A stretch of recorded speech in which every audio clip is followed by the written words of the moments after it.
Okay, hello, everybody. I'll check all of my settings are correct. Everything is good. It seems like everything is fine. It seems like my sound is fine. Are we hearing everything loud and clear, everybody?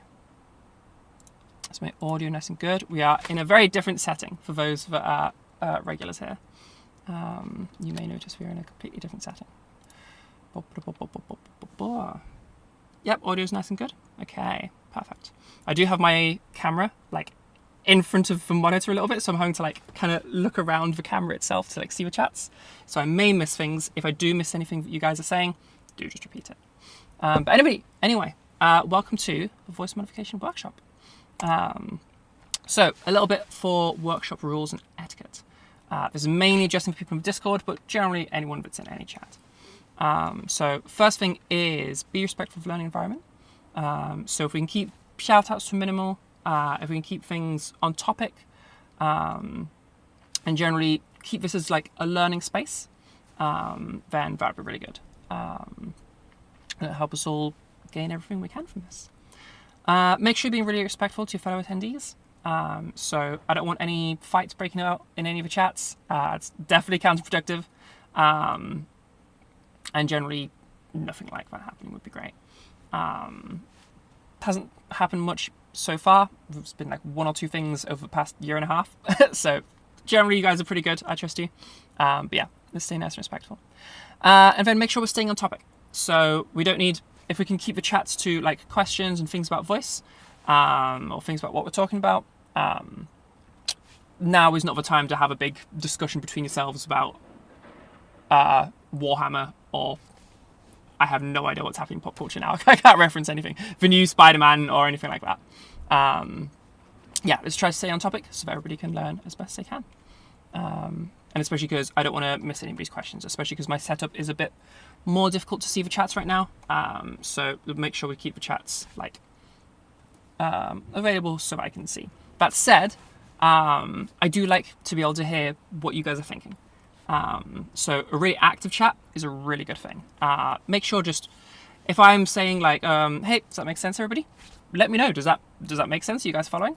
It just helps me to know where you guys are at, or if I'm leaving people behind a little bit, because I really don't want anybody getting left behind here. Okay. So yeah, just let me know as we go through, and always ask questions. Definitely ask questions. People that ask questions are my favorite people. Okay, and I do play favorites, so make sure you ask questions. Okay. When we get to the end, as I said earlier, we will have an open forum section. So we'll have a one-on-one bit where if you just got a question for me or you want me to help you with your voice, then stick by till the end and we will be spending some time doing that, okay? Alrighty, so first of all, who am I? What's going on here?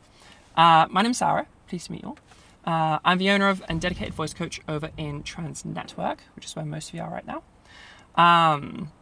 You can see a variety of links to my stuff there. So there's the YouTube where this VOD will stay forever, so you get to rewatch bits if you need to. We obviously have the Discord server.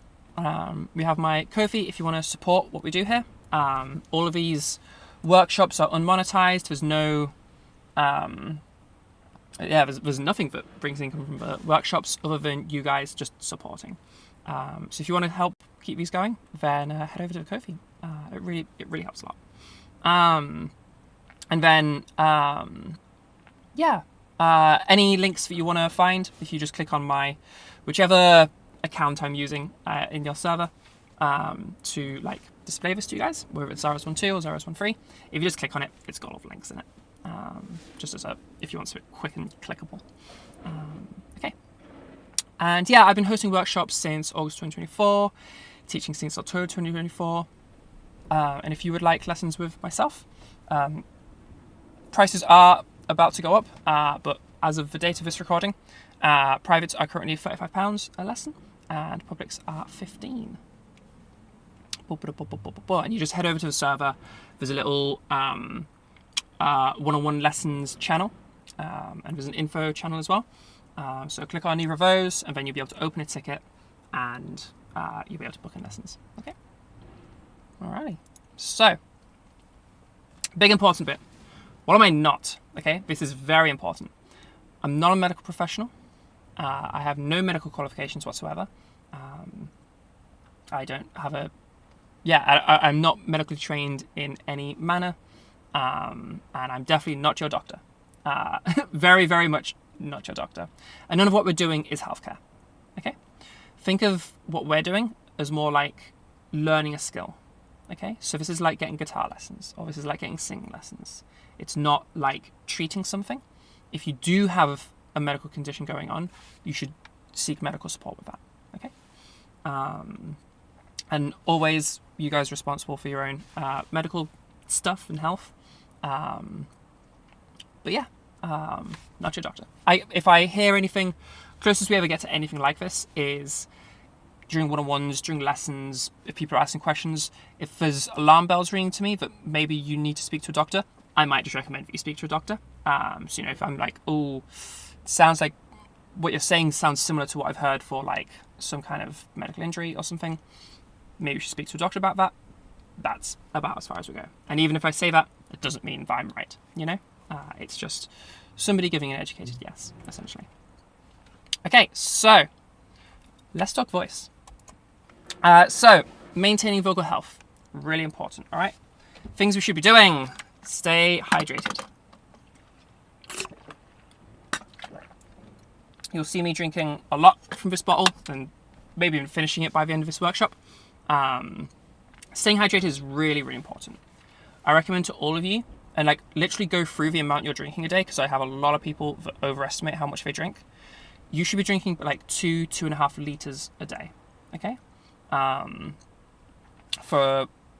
give an idea of what that is, a pint glass, that's about, I think it's just over half a liter. So it would be like 4 or 5 of those a day. One of those tall glasses, like a normal glass, they are, I think they're usually about 300 ml. So it would be like, like 7 of those a day or something like that. Make sure we're drinking plenty. Okay, really, really, really important. And a lot of people do not drink enough, or don't drink as much as they think they drink. So really do check, am I drinking 2 to 2.5 liters a day? Reason for that is hydration helps with basically everything. It really helps to avoid injury, which is obviously very good. It helps to bring more flexibility and mobility to your vocal tract, just the entire vocal tract. It helps with your mucus regulation, so you'll be producing good, clean mucus, and you'll keep that at a regular cycle. US pint size is a different... I didn't know you guys are different. I'm talking about UK pint size. I didn't know you guys had a different pint. That's crazy. UK pint is, I think, just over half a litre. I have no idea about you Americans. Make sure we're drinking plenty of water. Everything becomes safer, everything becomes easier, and you're just going to have a much better time. So definitely lots of water. It helps your whole body,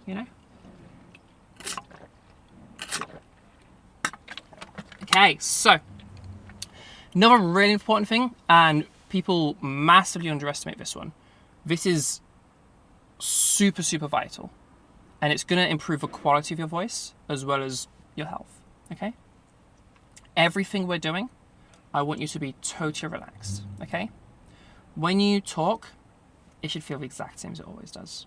With everything we're doing, if you're doing it correctly, you don't really notice anything different happening.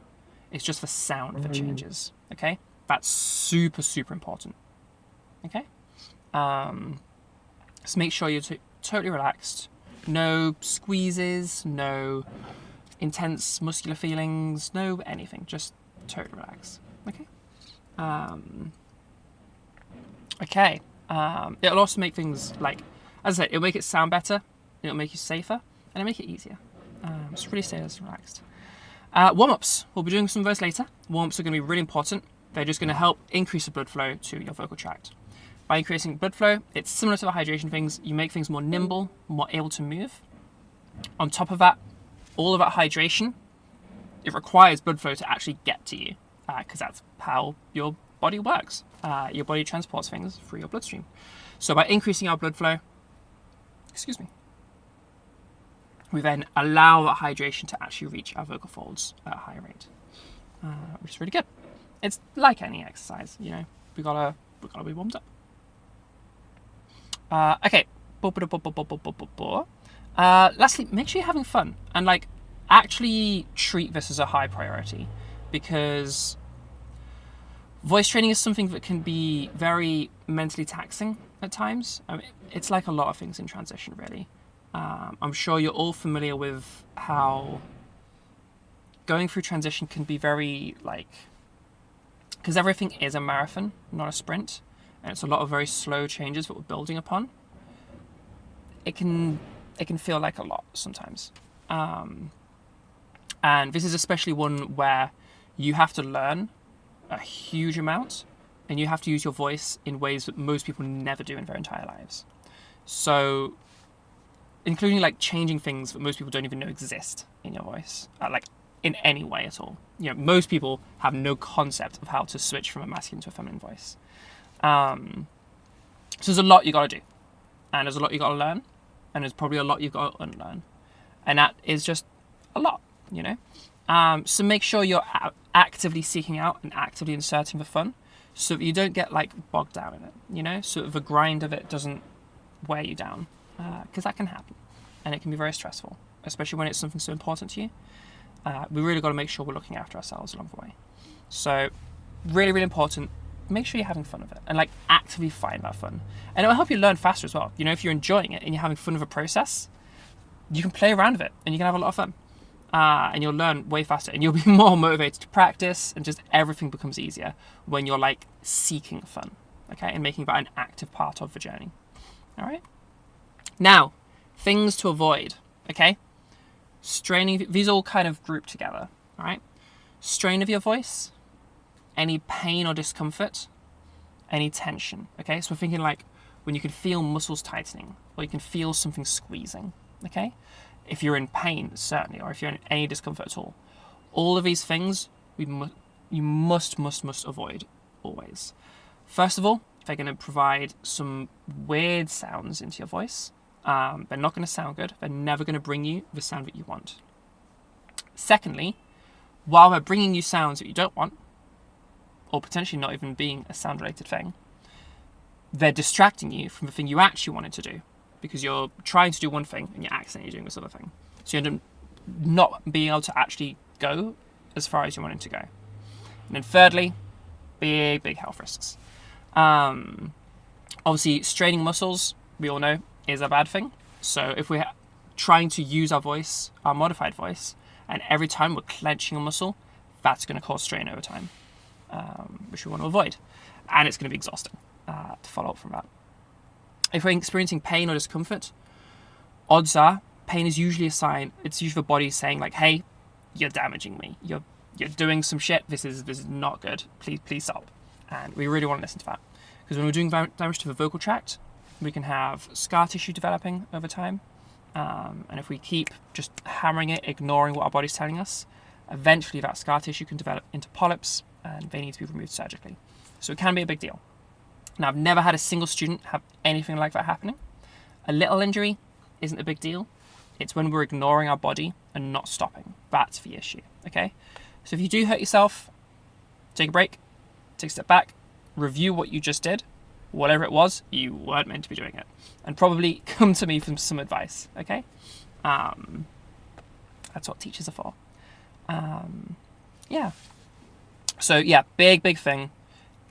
As a golden rule, if it feels like you're trying physically, it's probably wrong, okay? Because it should feel just as effortless as talking always feels, okay? Because nothing we're going to be doing is anything particularly big, okay?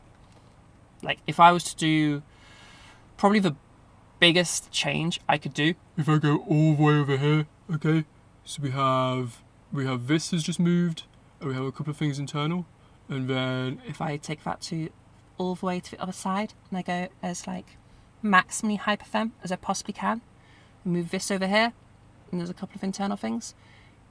So we've had about, the biggest thing that moved is something that moved this much. For your body, that's a pretty small muscle movement, a barely perceptible muscle movement, okay? Think about what actual movements you do.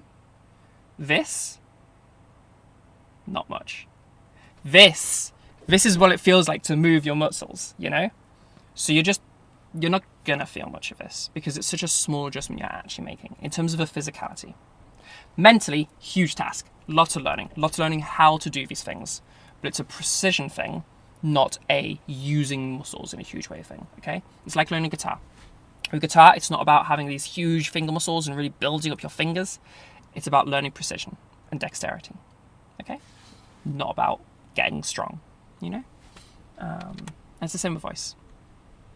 Okay, so let's keep going. Oh.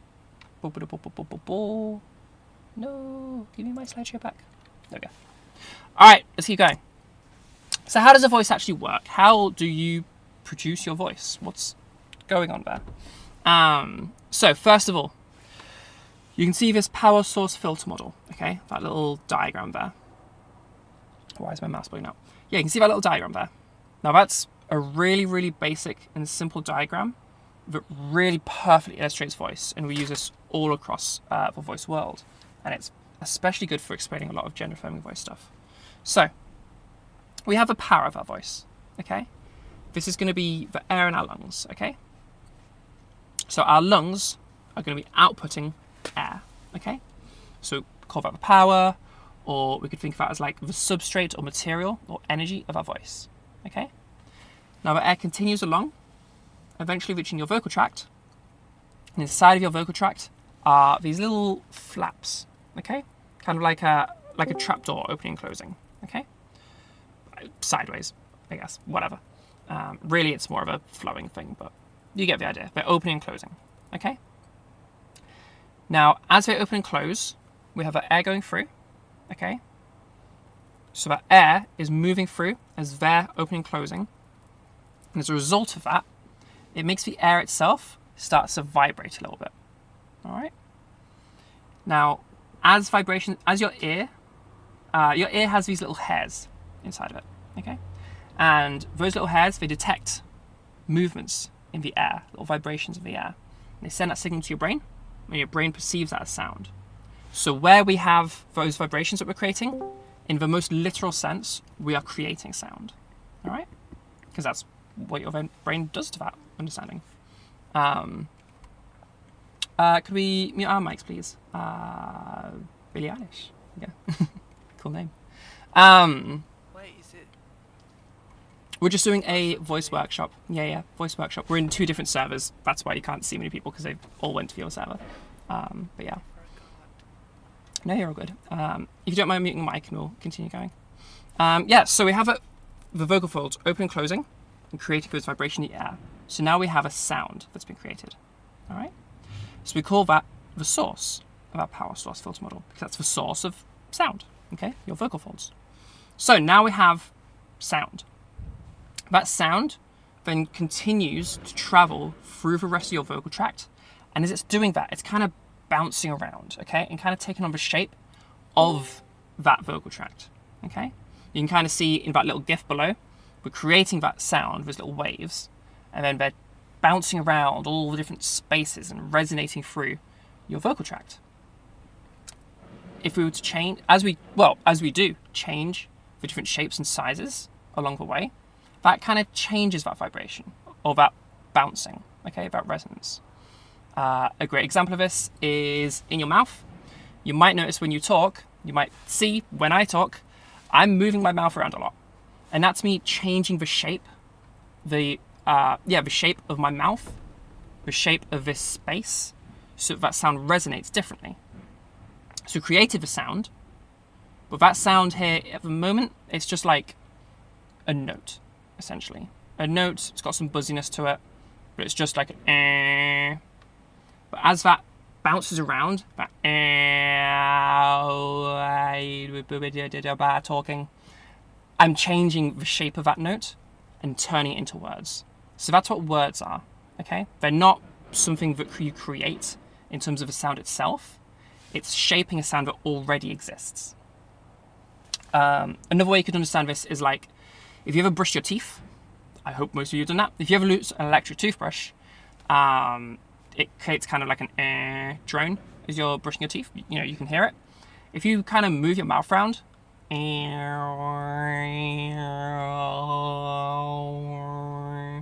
can kind of make different vowels as you're brushing your teeth. And that's the same process going on. You created a new source, which is the toothbrush. It's vibrating, creating vibrations in the air. And then that bounces around your mouth, and you can start shaping that into vowels and stuff. Can't really do a full word because you can't close your mouth, but you get the idea. So that's how your voice works on this level, very fundamental level, okay? We send air through, we make that air start vibrating, which creates our note, okay? And then we shape that note into different words. Does that make sense? Any questions on that?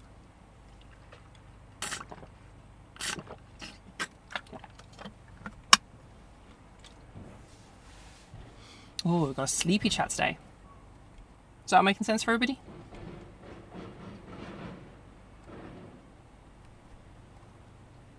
Yeah? Nice. Good. Nice. Fab. Alrighty, do tell me if you are getting confused. And do ask questions if you need to. Okay, so let's go forward then. Testosterone. Okay? Let's talk about why does male voices, or why do testosterone puberty voices sound different to estrogen puberty voices? The big thing is how those hormones affect our voice. Now, sadly for us trans women or feminizers of the audience, estrogen, it ain't going to do anything. Estrogen does nothing to your voice when we're talking about puberty. Nothing at all, really. The only thing that does anything is testosterone. So when cis women go through puberty, they have testosterone, just a small amount of it, compared to like cis men. They have a large amount of testosterone go through. Okay, AFABs, small amount, AMABs, big amount. So everybody kind of goes through the same changes. It's just a matter of quantity. So those changes include the vocal folds thickening up a bit, kind of like imagine like on a guitar, you get like a thicker gauge string, got that extra thickness coming in, and that changes the way those vocal folds start vibrating. You kind of hear all of that mass, all of that thickness, as like a buzzier sound. All right, it's a difference between like very clear, very soft, and very buzzy, very rough. That's the difference, okay? And that comes from that vocal fold thickening, okay? We also have a vocal folds lengthening. That's like changing the, twisting around the tuning peg on your strings. You're lengthening them or de-lengthening them? Shortening them? Shortening them. De-lengthening. Yeah. The vocal fold length impacts pitch in a sense. It impacts the range of your pitch. Now, that's an important specification. It's not your pitch per se, it's your pitch range. Everyone has access to a way larger pitch range than they ever use. Now, some people stick to around the bottom. Some people will nobody sticks around the top. Some people stick around the middle. You know, we all go in different areas of our pitch range when we start talking. It's just sort of, as a baby, as a child, as a teenager, through your life, you have had to speak somewhere. And so you kind of just pick somewhere. And most of that variation is accounted for by that's just what you picked. It's not exactly an anatomy thing. But what you have access to, that's more of an anatomy thing. Like I say though, you have access to, some people do speak at the bottom, so some people, it is an anatomy thing of how low they can go. Because they just happen to choose the bottom. But no one ever speaks at the top of their pitch range. So everybody can go way higher than they ever actually choose to. Because humans can go crazy high pitches, which would be like, just not, it would just sound weird to go that high pitch, I guess. Okay. More on why that's relevant as we go through. Larynx lengthening. The larynx itself, so remember we have our that source, that air, going into our vocal tract. This zone here, where we have the vocal folds inside of, we have this little tube here kind of just a tube of cartilage. This is the larynx, okay? It's where your vocal folds live, and it's sort of the first space, okay? That first place within that filter, okay? Because sound takes on the shape of its environment, and this is the first environment because it's where your vocal folds are. It's where that source is. So if we start lengthening that that larynx, then as we lengthen it, that's going to increase the space, and so that's going to change how that filtering happens. Okay, that very first thing. Okay, does that make sense so far? Because not just the mouth that can filter; it's the whole vocal tract. Just most people aren't moving their larynx around. That's a trick for later. Any questions on any of that? Did that all make reasonable sense? I don't know if you guys can see a ton of flickering. I'm getting a ton of flickering, and I can't make it go away. I think I just made it go away. Never mind. Hopefully everything's coming through okay.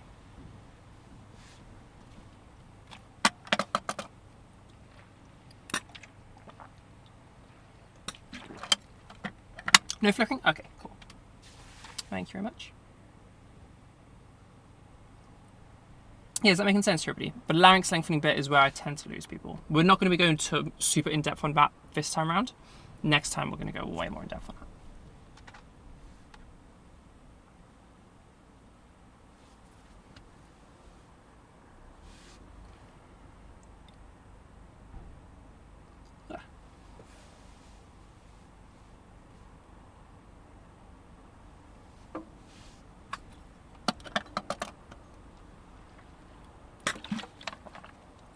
Yeah, makes sense. Okay. All right, in that case, let's keep going then. So, how does this apply to all of us? All right, what do we do with this information? First thing you're going to do is warm up, okay?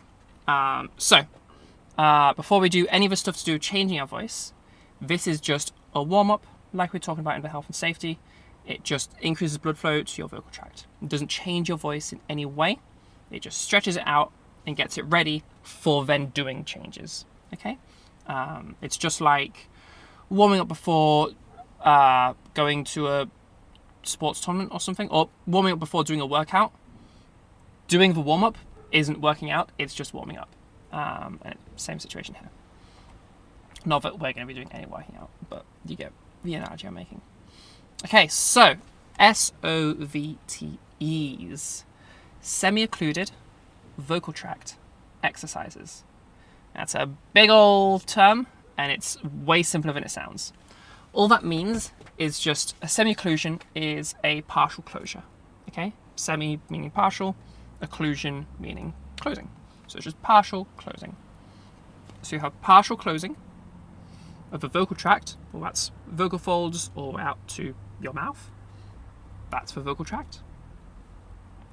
Exercises. You know what an exercise is. So just a partial closure somewhere in our vocal tract while we do a little warm-up. The idea is basically, I'm going to move my keyboard out of the way. As you're using your voice, think back to that power source filter model we just talked about. We got your vocal folds open and closing a whole bunch, and we've got all that air rushing through, okay? Now, if we think about that a little bit, that's a lot of air pressure that your vocal folds are under. All of the air pushing through them. It's a lot of air pressure. What can we do about this?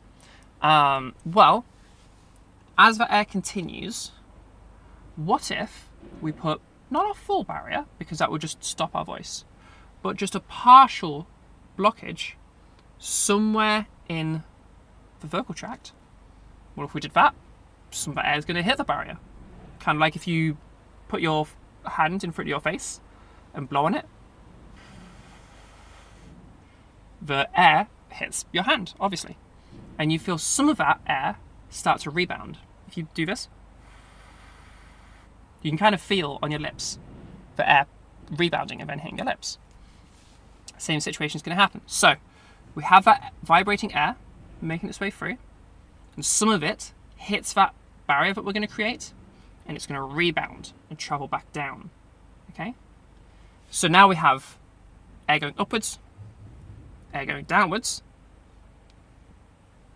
Two forces meet, cancel each other out. One of those physics things. So now as a result of that, your vocal folds, air pressure has gone down.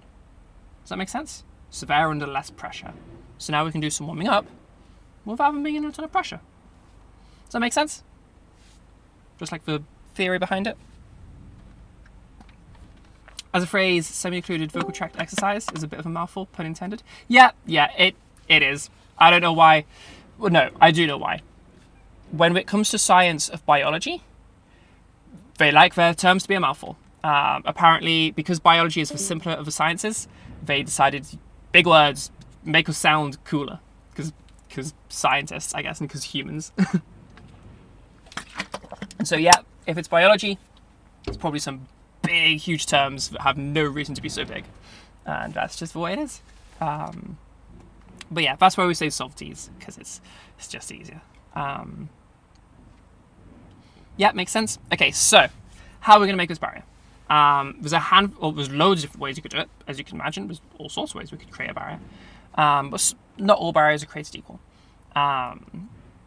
We generally measure this by just how much air gets to be rebounded. All right? We don't want total, we don't want everything being blocked off, because then we've just blocked off the airway. You can't make any sound. But we have some of it blocked off, and then as long as that is creating enough backwards pressure, then it's going to help us. So, the one I recommend for people, there's a graph there of just a whole bunch of them, basically in order of what's going to be more useful for our purposes. I recommend for people what is called the lip trill. Okay? Lip trills sound something like this.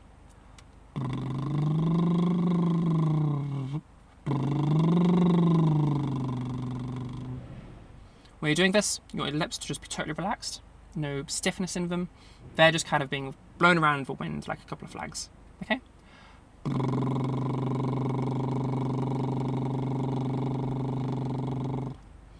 So to start off trying to make that sound, I know we have this in England. I don't know if other countries have this as an impression of a horse. But in England, at least, we say if a horse doing a sigh is a thing. And it sounds like this. I can't do it properly. Why can't I do it properly? I think I'm just a bit dehydrated. It's really warm in here.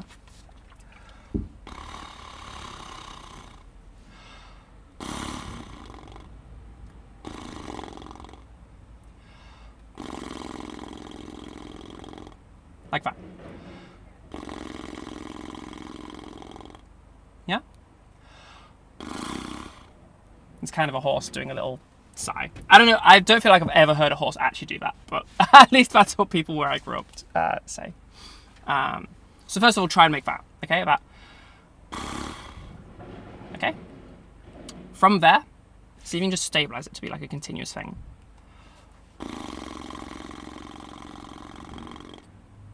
Okay?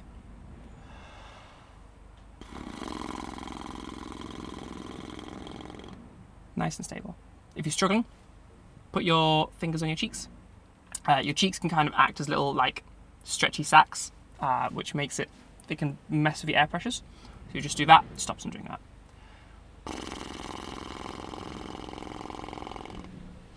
All right. Now once you're doing that sound there, try just humming at the same time.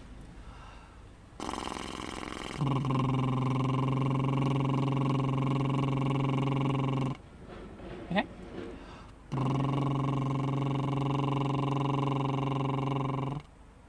And if you've gotten that far, now you're doing it. Now you just start moving our pitch up and down. All right.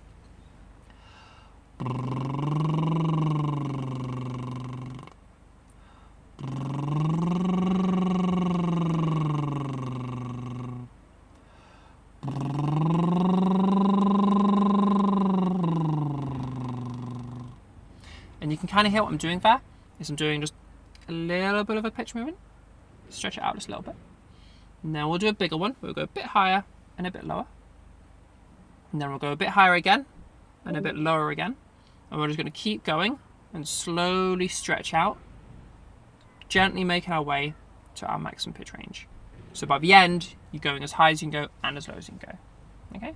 Does that make sense, everybody? Is everybody have a go at it yourselves now. Let me know in chat how you do.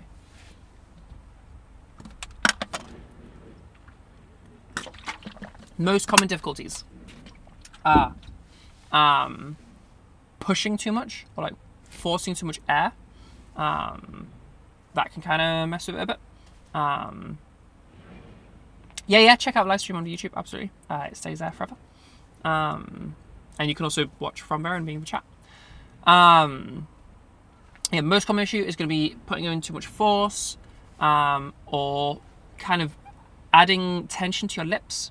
Sometimes people like input a whole bunch and then have to tense their lips to kind of like contain all of that force, which then makes them push more, which then makes them tense more, and it becomes a bit of a cycle. So try to keep everything super relaxed as you do this.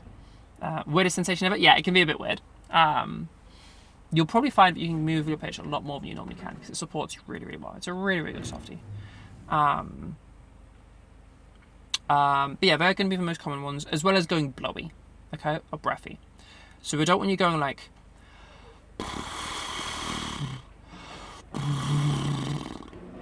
or I don't want you going like, you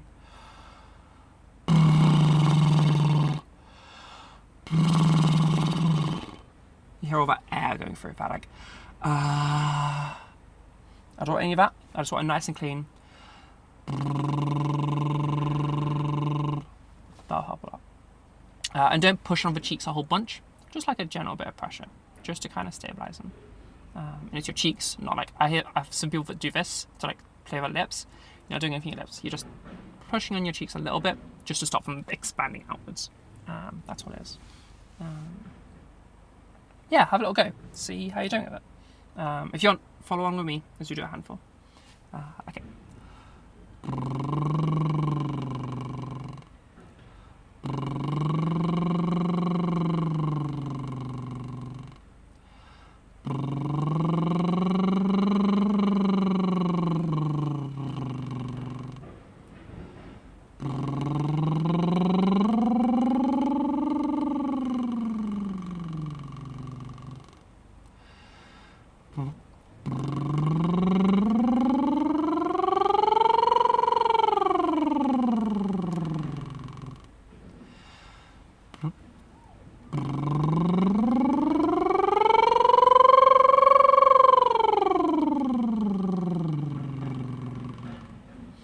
You get the idea. I'll do a full set right now because it takes a little bit. But does that make sense to everybody? Are you all getting a grasp of how to do that? Another couple options are, there are some people that just can't do lip trills. For those, a really simple one. This isn't, it's not quite as good. It doesn't support your voice as much, but it can help. Or it can be an alternative if you need an alternative. But really try to get the lip trills going before you use this one. We can block one nostril. That becomes our semi-occlusion. And then hum.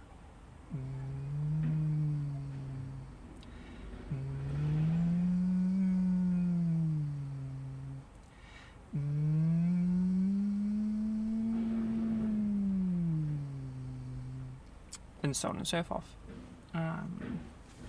Another really good one, better than either of them, just very inconvenient, is take a cup or a bottle like this, put water in it, and grab a straw, okay? And then you're gonna stick it in. You want it to be low enough that you feel the pressure, but not so low that it's difficult. Okay. Excuse me. And then we're gonna stick it in, and we're just gonna blow bubbles and hum. And obviously, it won't sound like that because you'll have straw and water, so it'll be like there's all the bubbles do their thing, and the water becomes your semi-occlusion. That's by far the best one, as you can see on that graph. The only issue with it is you're gonna splash a whole bunch of water everywhere, because even if you use a bottle, you know, a really fine whatever, you always somehow manage to get water everywhere.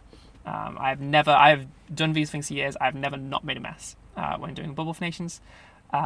Be prepared for that. Have a towel ready.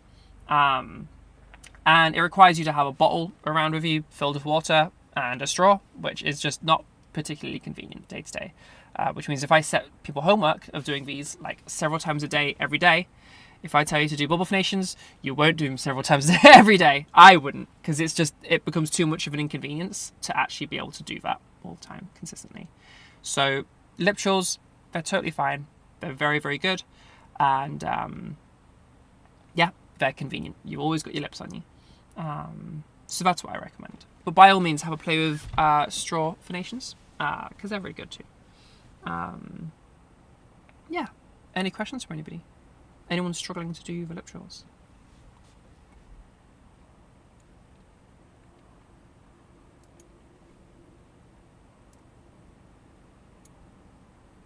I'm going to move one of my windows to be in a more convenient spot.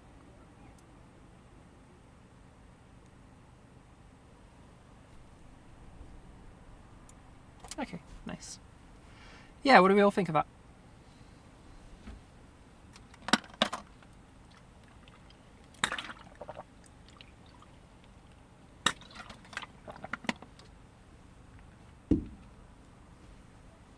How am I already running out of water? That's crazy. I only had a litre on me.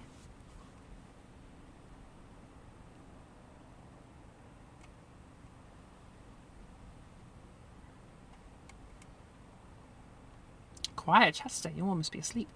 What does raspberry in the chat mean? Like blowing a raspberry.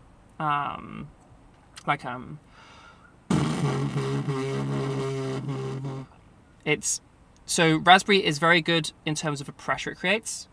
The problem with raspberry is it's very difficult to actually keep it stable, as you notice as soon as you give it a go.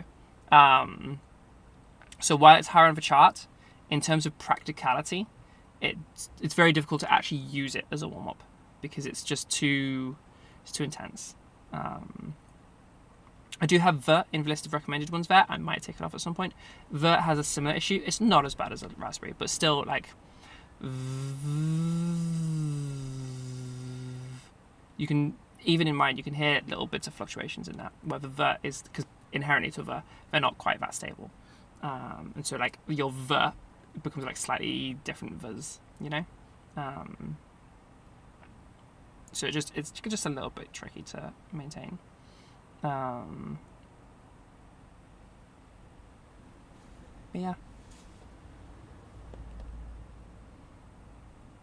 I don't know if not every country calls them raspberries. I wonder if that's a local term.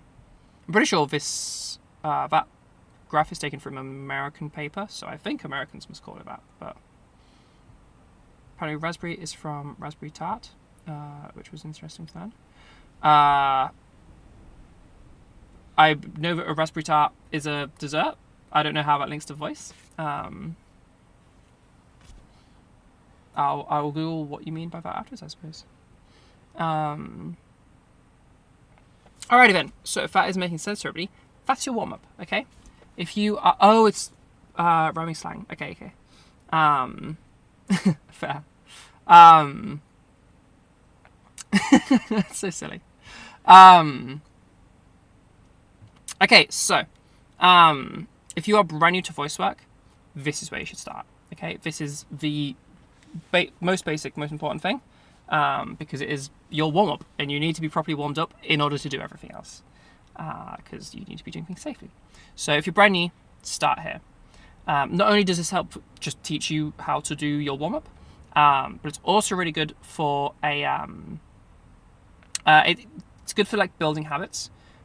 When we're practicing, this isn't quite the same as other things you might practice. This is something that you need to be doing every single day, and you want to be doing this multiple times a day. Like, that's really, really important. It's not good enough to do this once a day, once every couple of days. You're not going to make any progress. That said, your practice don't have to be big. They can be a few minutes, and that's totally fine. The important thing here is little and often. Okay, so 4-5 times a day, doing just a set of lip trills takes you a few minutes. That's totally fine. Okay, and as you go forward through, everything that you do with voice work, again, little and often. Okay, if you find 30 seconds to practice, that's a practice. That's one of your however many you're going to do a day. Okay. Alongside that, I really recommend to help people with actually doing practice. you kind of want to change your approach to how practice exists in your life. It's not going to be something where you're going to schedule in practices, because that sounds great, but nobody can keep to their schedules. It's just too hard. Instead, you want to add them onto things you already do. So let's say every day, presumably, you get dressed. Well, getting dressed, okay, let's do some voice work. May as well. You're not using your mouth, you're not talking when you're getting dressed, so why not? Let's do a little bit of practice just while we get dressed. Getting undressed on a night, same, we do some more practice. Having a shower, great time to do some practice. Get some practice in there. If you're out on a walk, that's an opportunity to do some practice. When you're making your dinner, that's a chance to do some practice. Anything in your day that's happening where you may as well be practicing while you're doing whatever it is you're doing, that's when I want you practicing. So it doesn't actually change your routine in any way, and nothing about your day has changed at all. Yet you've had like 8 practices that day. And that's what we're looking for, okay? And they're just all like a few minutes each, or more. You know, if you're having a shower, you might spend like 10 minutes having a practice. So that's how we're going to be approaching this, where your day, like as little barrier as possible to practice, okay? So it's literally not even changing your day in the slightest. You're just, I guess I could be training at the same time. You know, you're driving somewhere, why not? You know? That's how you want to approach practice. You should do it until your coffee is ready in the morning. Yeah, perfect. That's exactly the right sort of thing to be doing. That's how you should be approaching practicing, 100%. And yeah, this first one is just a good opportunity to start building that habit of like searching for opportunities to practice instead of booking in practices. Little opportunity goblins. That's what I want for all of you. Okay. Any questions on any of that? Any questions on softies, on practicing, anything that we talked about so far?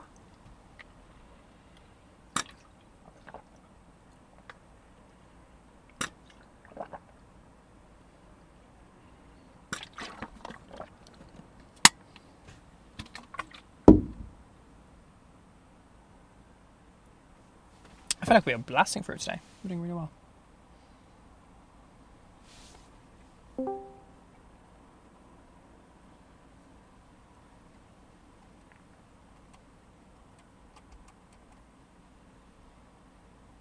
What are we thinking, chat? Is everybody following? Is it making sense? Any questions at all? Any bits you want me to go back over before we move forward?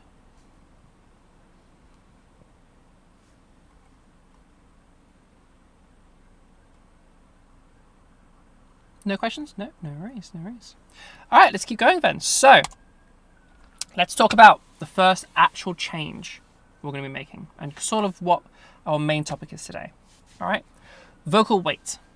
All right, now vocal weight is, we're going back to that, remember those vocal folds thickening up as they get exposed to testosterone. So in a testosterone dominant puberty, what I'm able to go through, we're going to have a lot more of that thickening happening, okay? We're going to be going from that over here, over to more of a over here, and we have that much thicker sound, okay? And so to give that the flip side, so if I go for, I barely remember how to do this, I really need to practice my masculized voice, but if I go for this more masculized voice, we have this, you can hear all of that like buzziness going through. If I was to remove all of that buzziness, I would end up with a voice more like this. And you can hear it sounds much emptier. It sounds like there's something missing in the voice. It's like there's this hole in the voice, this void, okay? And that's where all of that vocal weight has been taken away. So listen, do you all hear the lack of buzziness or the like softness, the gentleness to my voice right now compared to my voice over here, which has all of that thickness back in there? I should take off my headphones for this bit so I can hear myself more clearly. Yes, we have this much thicker, heavier voice, and then if we take all of that away, we have this much lighter, much gentler voice. It sounds, when I'm over here, it sounds a bit weird, this light, gentle voice, because it's everything else of a masculized voice. We've just changed one thing, which normally these things get changed together. So we have this very empty, very hollow kind of a sound, okay? compared to this much more full, much heavier, much thicker, whatever word you want to use to describe, rougher, whatever word you'd want to use to describe that, okay? And then just to link this into everything to make sure that you know that this is like affecting your voice and you can like understand it yourself. Oh, I'm going to take this off. Oh, there we go. To make sure that this is like linking in for you. You believe me. So if I take my masculized voice over here and then I take the weight out of it, so now we have this voice over here. If I just do, we'll talk about this bit in our next workshop, but if I just make one little change there, you can hear we still have that same lightness, okay? That lack of buzziness is still the same lack of buzziness over here. And then that gets, if I add buzziness back into it, we have our classically masculized voice. Does that make sense? So we have this as our heavy, and then this as our light, much, much gentler. Exact same as we have this as our heavy, and then this as our light, okay? It's one of our two big components. So if you're trying to masculize your voice, we're adding weight. If you're trying to feminize your voice, we're taking weight away. If you're trying to androgynize, then wherever you started, you're moving in the opposite direction, you know? If you started with a masculized voice, then you're going to feminize, but just stop early, you know? Or wherever you want to stop, you know, whatever androgynize means to you, because it's a much more personal thing, that.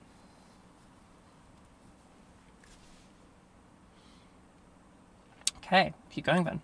How do we do this? So, with weight, we have this really helpful connection with pitch. In that as we move our pitch higher, as we move our pitch higher, our weight will naturally start to disappear. Now, this is only happening as we go into like pitches that you probably don't use. You know, I don't want to change your pitch right now. That's not what we're working on. We're working on weight, not pitch. But we can kind of take advantage of it, okay? And the same happens in the opposite direction. The only way to get to your lowest pitches is by getting a heavier weight. It's not possible to reach those pitches without that heavier weight, okay? So if we are looking to feminize, what we're gonna do is we're gonna take our pitch and we're gonna start moving it upwards. And we're just gonna listen to what that does to our voice outside of pitch itself, okay? So I'm going to go to a lower pitch and I'm going to add a bit of weight to it so you can really hear what's happening, okay? Do you hear all of that buzzy thickness? I'll bring things over here. Do you hear all of that buzzy thickness? And I'm going to start moving my pitch up, okay?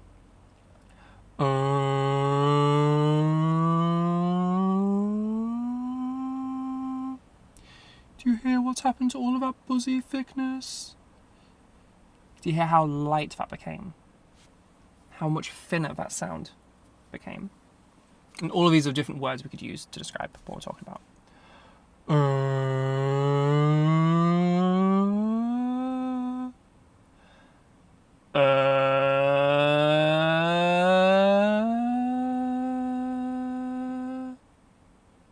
Yeah? So because we moved our pitch up, that weight just naturally starts to drift away. Okay? Have a go at home. Try it. You'll find the exact same thing happening. And if you're struggling, just keep going higher and the weight will drop out. 1,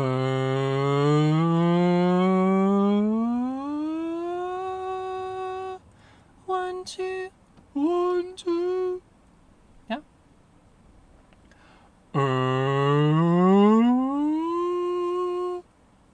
Now, we've brought all of the weight out, so we did it. Awesome. And the problem is now our pitch is in some crazy place we're never normally going to use. Okay. No one ever talks over here. This would be crazy.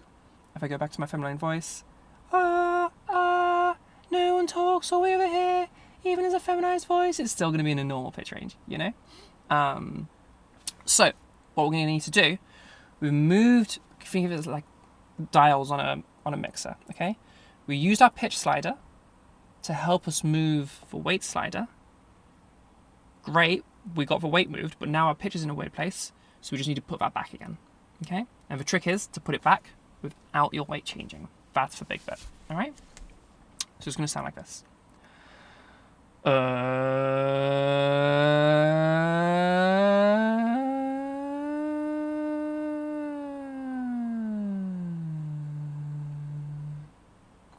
so we're going up, shedding that weight, and keeping it nice and light as we make our way down again. Okay? If I do that, starting from a muscular space.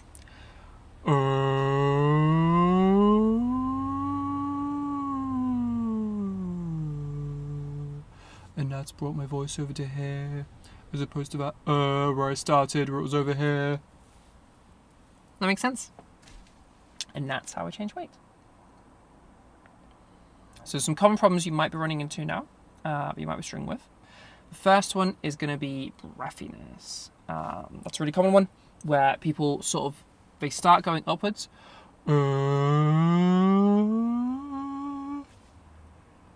Excuse me. Every time I do weight exercises, it kind of sounds like a yawn if you're doing with a large size, and it makes me yawn. Anything that even slightly references yawn or sounds like a yawn or looks like anything like that, I instantly yawn. I'm so bad for it.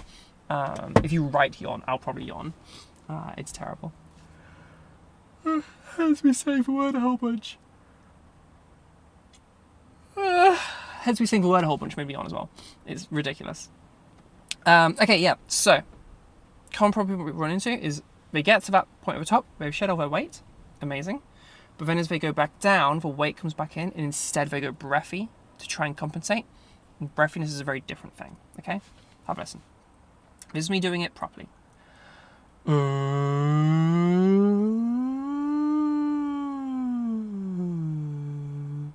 Where we then have this sound at the end. This is me doing it, but going breathy instead. And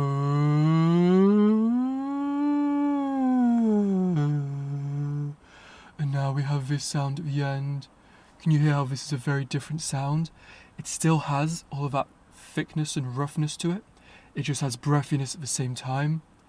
Whereas what we're looking for is this, that doesn't have all of that buzziness, all of that roughness, and doesn't have any of that breathiness as well. Okay? Do you hear the difference there?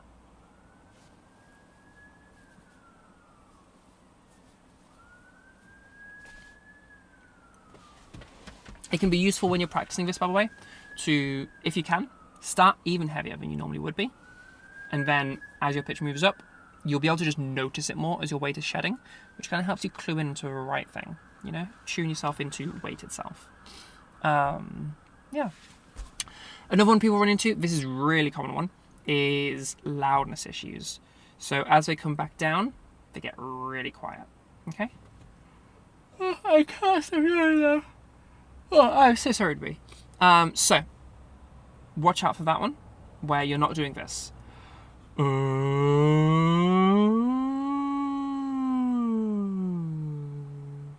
you're then very, very quiet at the end. We don't want anything like this. We want normal speaking volume, where we can hear you properly. We just have all of that weight has been shed from the voice. Okay?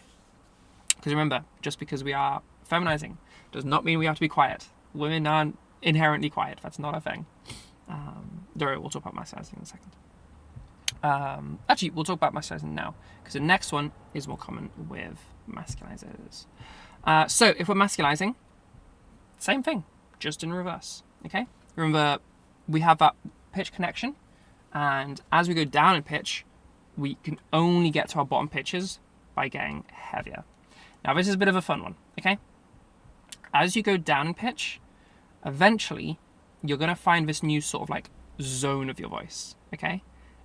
And it's pretty weird, all right? As you keep going down, eventually you'll hit this spot where you get like a whole, but it becomes very crackly, very sludgy, very muddy. It's like your voice is like moving through syrup or something, okay? Moving through swamp or something, I don't know. Have a listen.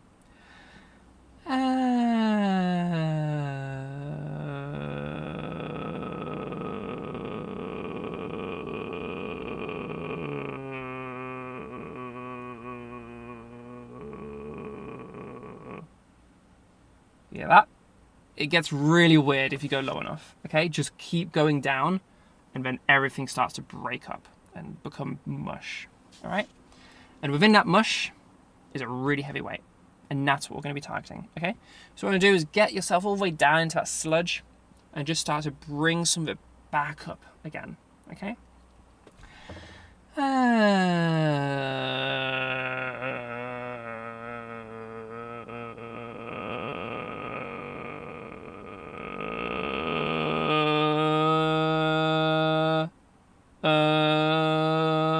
And you can hear in my voice, I have all of that sludgy sound in my voice. But I've brought it back up to normal pitches. Can you hear that? All of that buzziness in my voice there has all come from that zone in your voice. We call that zone the grave extension. And it sounds like sludge. That's the only way I could describe it. But within that, it's a whole bunch of weight. Now, weight is the only thing inside of it. The other really noticeable sound you hear is that crackling. That's vocal fry. I would say at first, just try to bring some of that sludge up into your normal pitch. As you get better with it, try to leave a fry behind, okay? Because not that there's anything wrong with fry. If you like fry, you can use fry. But right now, just because we're practicing weight, we want to specifically be going for weight. So that down the line, you can choose whether you want fry or not. And you can change how much fry. We don't want fry and weight to be linked in together, okay? We want them to be separate so they can be changed separately. So, we'll make our way down. And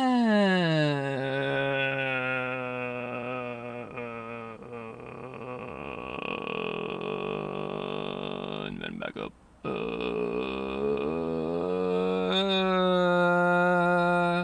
And now we have all of that sludge, brought it all the way up here. So now we have that really thick voice, and this is where we've ended up.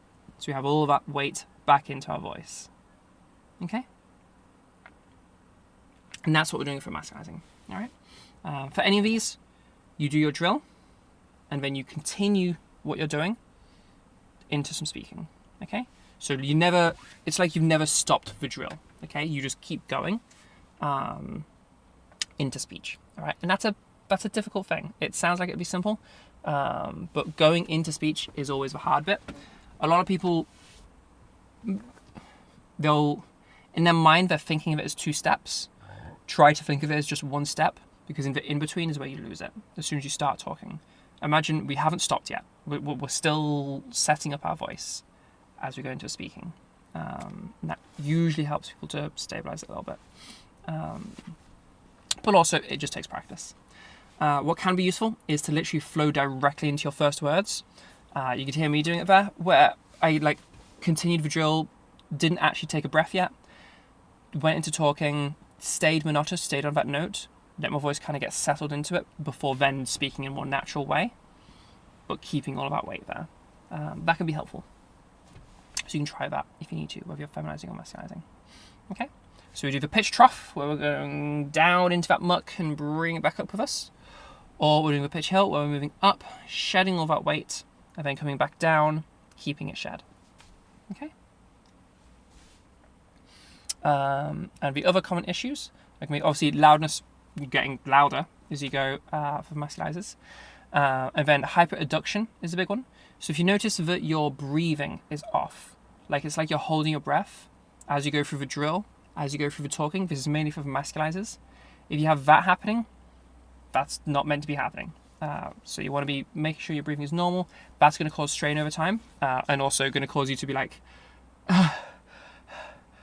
you're going to run out of breath, which isn't supposed to be happening when you're talking, as you know from talking.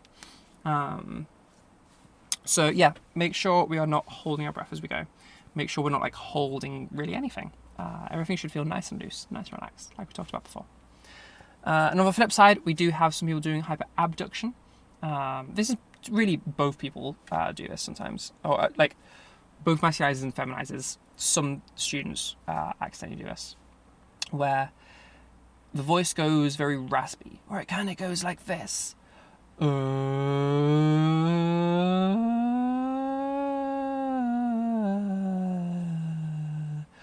we then have this really, really strained and very, very breathy and very raspy kind of a sound going on. Very much not something that's good to do across time. That one can cause a bit of damage. Raspy is probably the most number one avoid sound. It's pretty brutal on your vocal tract. We have a lot of false fold engagement for it. don't worry about what those are. You'll know because it hurts. And you'll know where they are if you fuck this up, because you'll feel them not being happy. Usually feel it around here-ish, kind of like here, but like inside. You know, if I could like phase my fingers into me, that height, I guess. Yeah. And yeah, both end up doing this. Where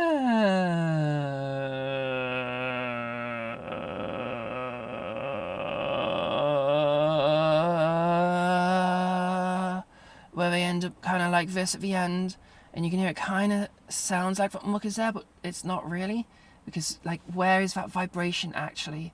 We want a sound that's more like where we have all of this thickness, all of that rough, buzzy sound. Not this here, which is a much more raspy kind of a sound. Yeah? So there's your big difference, huh? Okay? Any questions? Obviously, there are other issues that people can run into. Those are just common ones I see a lot. Yeah, any questions? Anyone had a go and had any issues?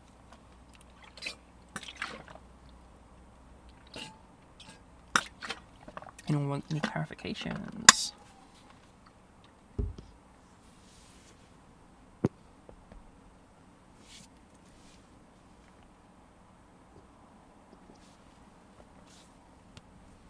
Oh, I should put my headphones back on as well.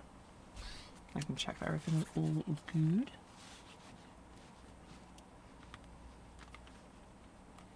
Nice.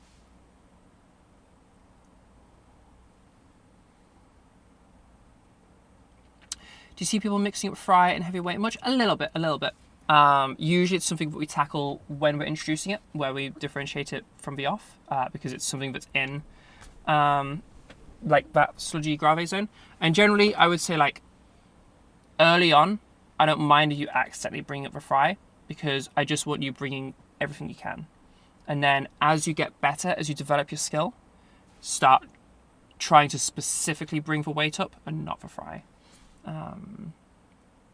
But first, it's just a matter of getting a grasp of this grave thing. Can you explain the difference between hyperadduction and hyperabduction again, please? I think I got lost. Yeah, so, okay.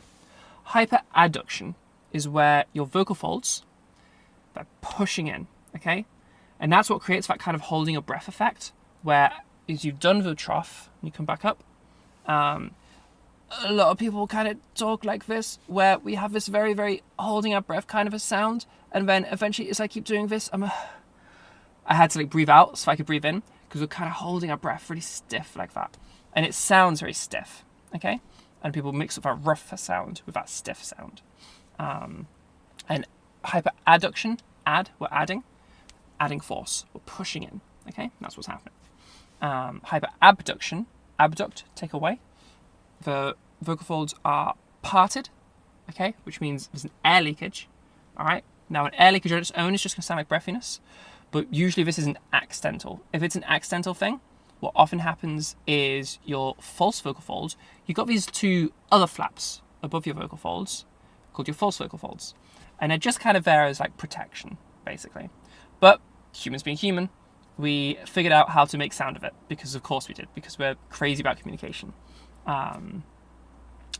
So yeah, you can in theory make sound of it, but it's really bad at it. These are your false vocal folds. They're not meant for creating sound, and so they do a bad job, and you don't get a proper sound. You get this very raspy quality coming through, and they're not really strong enough for it, so it hurts. And the raspier you go, the more discomfort you feel. Don't try it at home, or if you do try it gently, just to give yourself an idea of what not to do. Yeah. Does that make sense? Is that a bit clearer?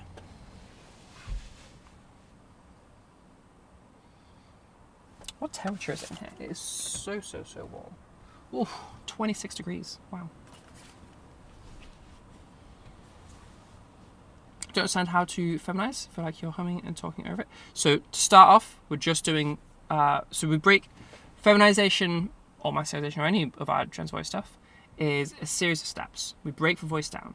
So if you hear earlier forms where we went over the things that testosterone does, what we're changing with this bit right now is we're just changing where those vocal folds thickened up. Okay? There's just one quality. Really, there's 2 big steps where we're changing the weight and then we're changing the size. Just one at a time. So if we bring ourselves to our traditionally masculized voice, and I'm going to take my headphones off to make sure I can hear myself and make sure I'm doing this right, and make sure my masculized voice sounds vaguely like a dude. It's been a long while since I've used this voice. But yeah, so we have our masculized voice. If we then take the weight away from it, then we end up with something like this. Obviously this doesn't sound like a feminized voice yet, but it's one of the steps in this direction.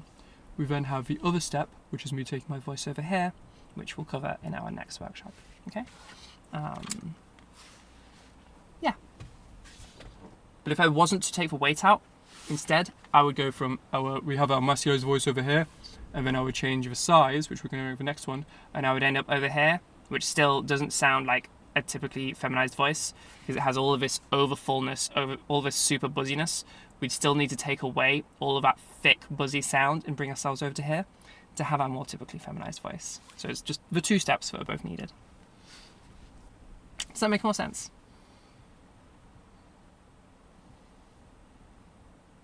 Yeah, no, it's okay. Don't worry about it. If you need, this is being live streamed right now. So if you head over to the YouTube, youtube.com/@trans_network, you'll be able to rewind and stuff. And the VOD stays there forever, so you'll be able to go back over stuff if you need to. Hopefully that's helpful.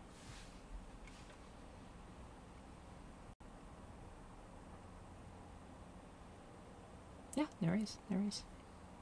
Any other questions?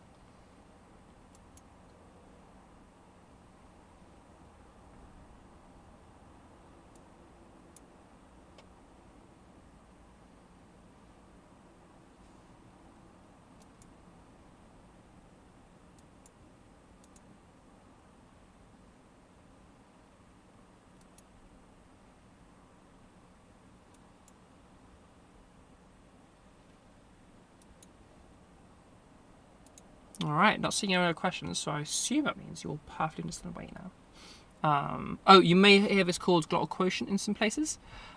Reason for that is basically, you remember earlier I said the vocal folds, as they thicken up, it kind of changes the way they vibrate, which affects this thing.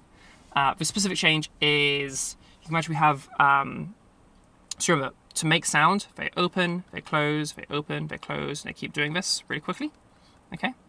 We could kind of think of that as doing a bunch of cycles. So we're doing closed, open, back to close, open, close, open, close, open, close. They're cycling over and over and over again. Okay, so one of those cycles, just closed, open, and back again. That would be one cycle being repeated over and over, and we can kind of break that down. So part of it you spend open, part of it you spend closed. It'd be like, a percentage. And glottal quotient is basically it's a maths term for displaying a percentage as a decimal. So you could say like 40% is 0.4. Yeah. So we could think of an open quotient, or the open percentage, as like 70% maybe, or 0.7, and a closed percentage as 0.3 or 30%. And research has shown that a glottal quotient of about 0.3 will give you a typically feminized voice, and 0.4 give you typically masculinized. Basically, lightweight is going to be increasing our open quotient / decreasing our closed quotient, and a heavier weight is going to be increasing our closed quotient / reducing our open quotient. It's only a small adjustment, and not many people use this term, but it is around some places. I know linguistics uses that term. Just remember, if you're looking into like the numbers and the science, this is only a very small change to the glottal quotient. We're increasing our open quotient by like 0.1. But yeah, for those that want to get sciencey with it. But vocal weight is a perfectly acceptable term for a lot of people use as well. And I feel like it's just a bit more intuitive for people. Alrighty. Okay, if we have no other questions, this is what we're doing today. So, I guess if anybody has any questions about anything we've talked about so far today, then ask away in the chat. Obviously, this is a much shorter workshop than usual. This time we'll actually be able to fit in a proper one-on-one section because of that. And yeah, next workshop we'll go over the rest of it, basically. So, huge thank you to the people that make these workshops happen, okay? And if you want to be a person on this list, then head over to the Ko-fi. The Ko-fi supporters are, they are the entire funding for these workshops. And it's really helpful. So if you want to help out, then ko-fi.com/trans underscore, no, not underscore, just ko-fi.com/transnetwork. Link in my profile or in the live stream description on YouTube or on my screen as well, I think below me. Oh, we have TOS on. TOS, not TOS. We have TTS. There you go, text to speech. So you can use that if you want to. Bit of fun. All right, so our huge, massive thank you to our Ko-fi supporters. Over in tier 1, we have Misty, Mihugi, Himori, Grave Roger Maria, and Vi. Huge thank you to those people. Okay. Over in tier 2, we have Lanmisa, Ona, Leah, Liv, and Agnes. Massive thank you to our tier 2 supporters. And our huge tier 3 supporters. Huge thank you to Beth, Raya, Laurie, Una, and Emma. Massive thank you to those people. If you are one of our tier 3 supporters, then you get a little golden name in the Discord just to give an extra thank you and kind of give you some kudos, because it means a lot and it makes a huge difference to like everything we do. This is how I fund Trans Network and all the free resources we do.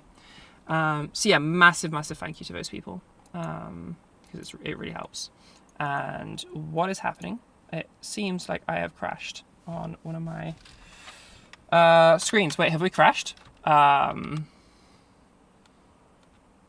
Let me check on this. Hello. Are we good? Hello?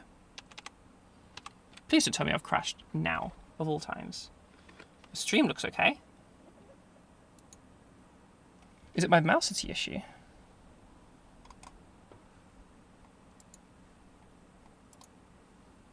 Are we still good, everyone? Are you all still there? My little minions. Okay. And okay. Yeah, we're still here. Okay. It's just an issue on my PC. It's not an actual real issue. Okay. Yes, we are all fixed. I have it happen sometimes where I just can't click on any of the windows. Like, it's not that anything has crashed or anything. It's just like the click input isn't working. And then it seems like if some windows I can open and close, or like OBS I was able to bring up from a taskbar, and for some reason doing so fixed it. I have no idea why. For funds of computers. Okay. All right. Amazing. Thank you all for your help there. Letting me know that I'm still here. Hopefully the viewing experience has not been jeopardized. Oh, good point. Yeah, fingers crossed. It is definitely... I definitely have some issues there. If you want to help me buy some new thermal paste for my processor that is almost always above 90 degrees right now, yes, I know that's a huge issue, then to Ko-fi and help me out, because spooky. Okay, all right. Let's do some open Q&A. So, if you are here right now and you want a little bit of help with your voice, oh, Riot, there's a little someone who we were just thanking earlier.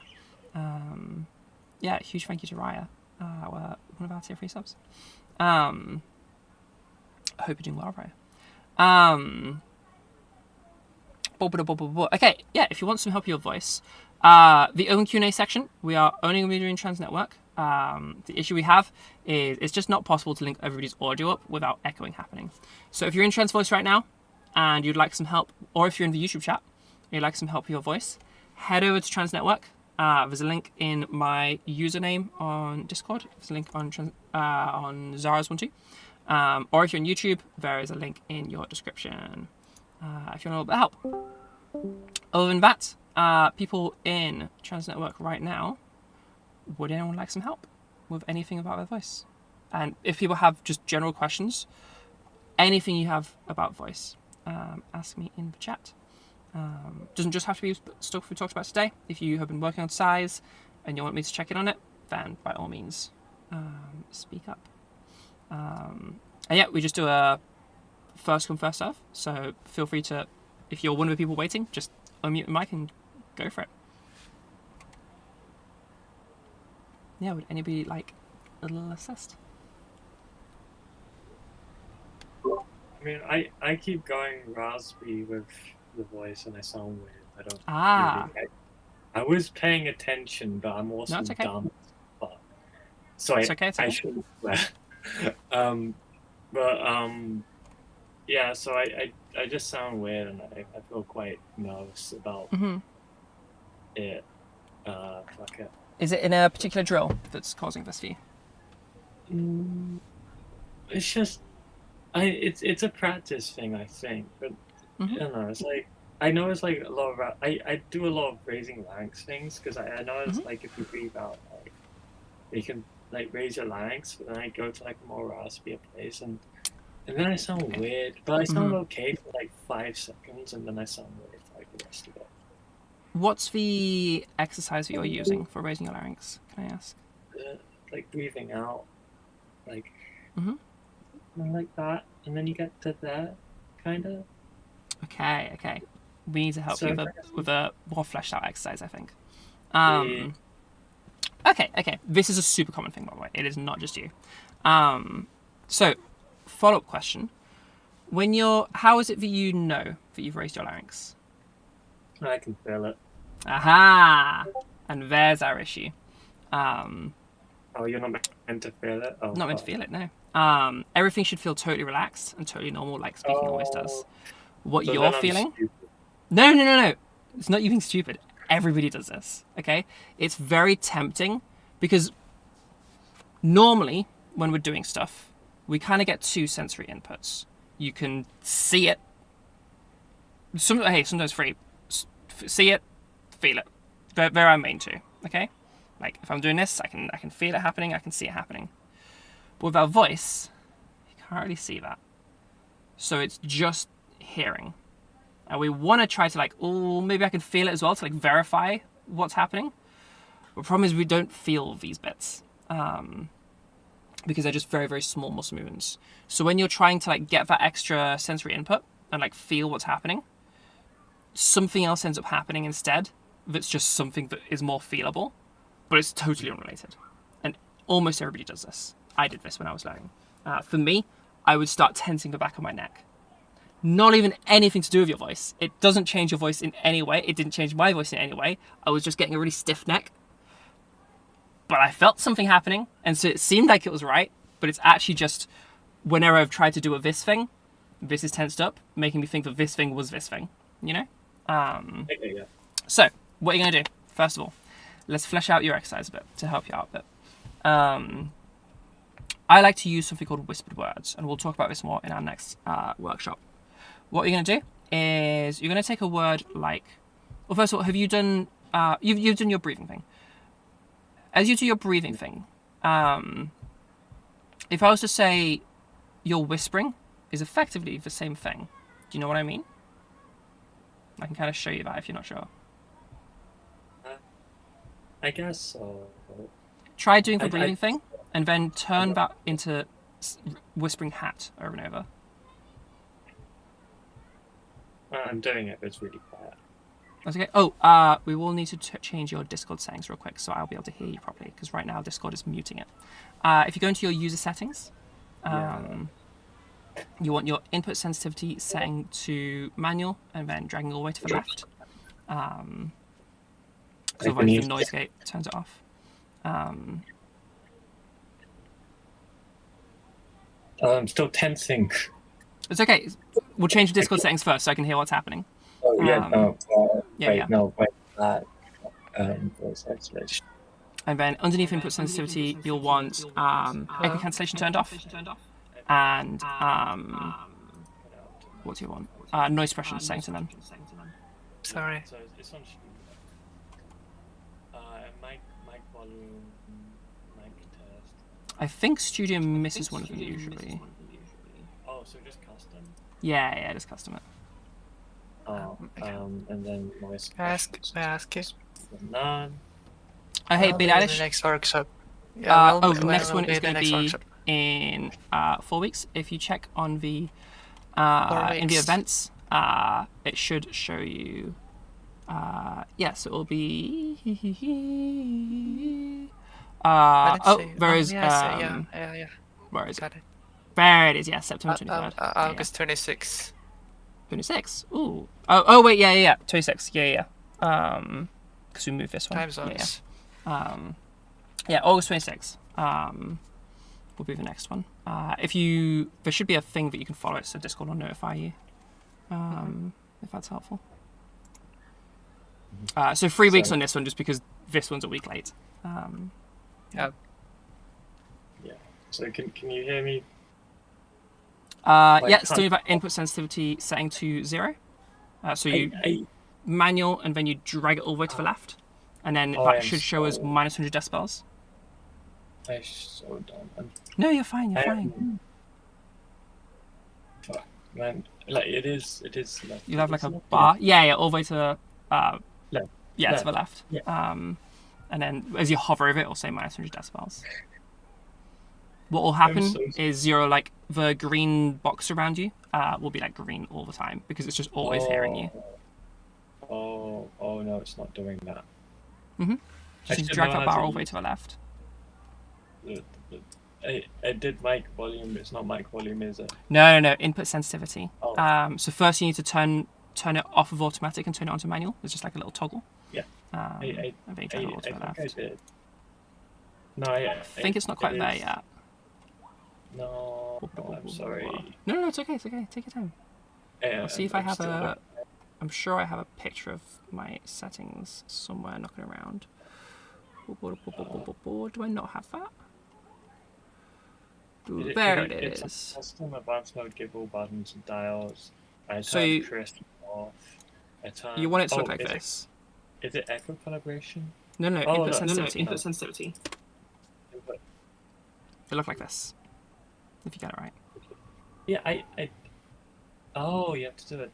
Wait, no, it doesn't have a bar that does. Wait, I don't. Sorry. So you see, there's a little toggle just above the bar. That needs turning off. Yeah. And then you can move your bar. Very weirdly, I don't. Oh, so yeah. It's okay because it'll be set on automatic to start with, and you want it to be manual. No, sorry. No, you're all good. You're all good. It's okay.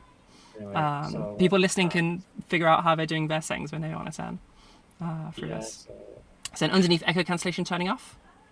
Yeah, it's off. It's just green now. And then noise suppression setting to none. Yeah. Perfect. It's always green. For anyone else trying to copy, the screenshot, it looks a bit different now. The noise suppression, I think you click on, and it's like a thing of options as opposed to like a click down menu. I think is how I changed it. But you'll figure it out. Okay.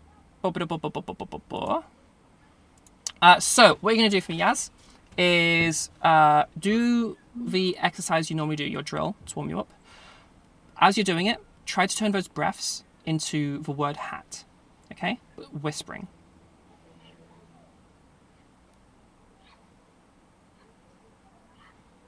Perfect. Okay, yeah, perfect. So do you notice how, if let's say we turn that hat into pot.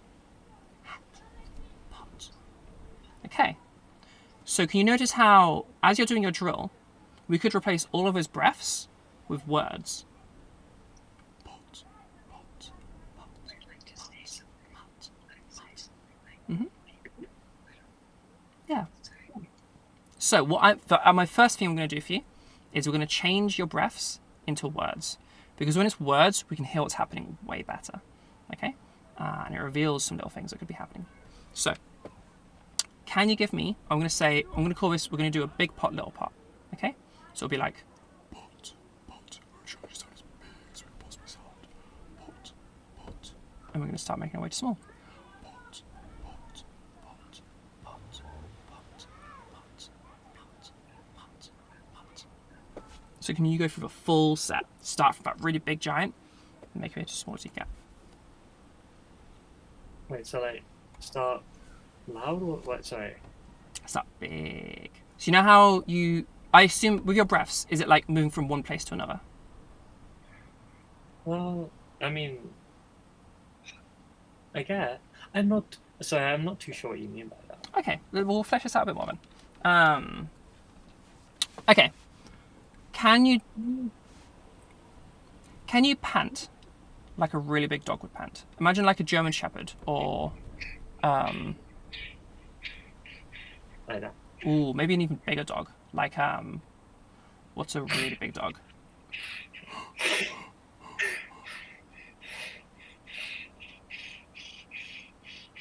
A lot of it's coming through my nasal. passage. I'm hearing a lot of that. Yeah. That's interesting. I've not had people go nasally when they're doing a panting dog impression. Let's switch you around to a very different approach then. Okay, this is a totally different way of doing it. That you might find more intuitive. I'm just going to kind of throw some things at you and see what intuitively works for you, because it's a bit more. It's nice to have personalized exercises. Okay. Can you give me? And I'm not going to give you much instruction here. I just want to see what you intuitively do. What would you do if you were giving me an impression of a giant? Like a really big, colossal giant. Oh my god. Give me some more. Tell me about your day. But big, giant impression. Whoa. Okay. Mhm. I'm a giant, actual old man. Why is it? Okay, what would that giant sound like with a more neutral accent? I can't. It's sorry. I do accents all the time. It's Yeah. Okay. That's okay. Or a more neutral. That's why it goes into it. I can't not make it because I think it's something to do with like the Texas. I don't know. But, like, Try you ever seen Jack and the Beanstalk? Maybe seen it in a Yeah. theatre or something. Okay. Fee, fi, fo, fum, all Perfect. Okay, that's Yeah. what we're looking for. That fee, fi, fo, fum, big, thundering giant. this. Yeah? Okay. Wait, we'll go for fee, fi, fo, fum. Wait, no, it's now we're just going to. That's going very Texas, I think. To Elvis Presley. Yes, that's exactly what it's doing. Aim towards the bigness of a giant. Fee, fi, fo, fum. Fee, fi, fo, Good. And my camera's about to die. Why is my camera about to die? I will fix that as I continue teaching you. I have no idea what's happening there. It's going to disappear in a second. I promise. I think my phone's dying. And my phone is my camera. Oh, it's overheating. It feels like hot as hell. Okay, that's probably going to die in a second. Don't worry about it. We're pretty I'll just be sideways for a bit. And then I'll turn into a cat. Okay, so I want you to take that fee, fi, fo, fum. We're just going to stay on the fee for a little bit, okay? So it'll be like this. Fee, fee, fee. Just repeat fee a few times. Fee, fee, fee, fee, Okay, perfect. fee. Now, as you're doing that, I want you to just let your voice go back to normal gradually. It's like fee, fee, fee, fee, fee. Fee, fee. Perfect. Okay, that's amazing. Do you think you can do the exact same thing, just while whispering? Fee, fee. Well, like Proper giant whispering, voice. like So like whispering how I would normally whisper, or like yeah. So it's whispering with that giant. Take that giant voice, do the exact same Yeah, thing, yeah. just while whispering instead, Okay. and then Like- allow that to one step at a time, make its way to your normal whisper. fee, fee, fee. With a whisper, we'll do like a full whisper. So instead of being like Okay. fee, fee, we're going like fee, fee. Yeah. Okay. Go for it once more. Do a few more of the giant ones just so I can hear it a little bit before you start moving. Fee, fee, fee. Of the whisper, sorry. Oh. Yeah, that's okay. Okay. First bit of homework. See if you can flesh out those whispers a bit more. Because I feel like you're not going quite as big in your whispers as you are in the out loud. That's okay. That's so much practice.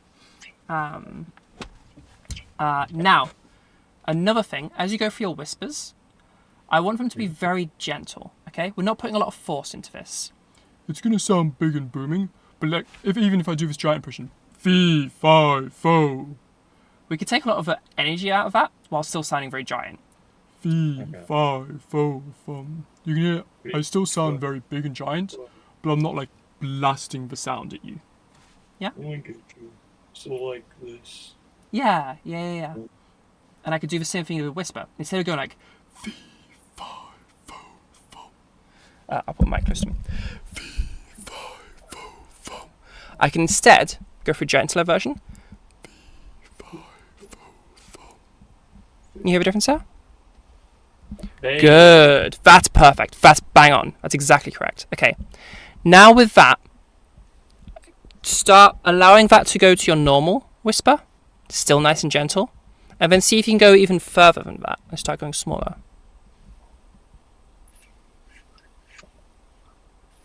Five, four. Keep it as a whisper though.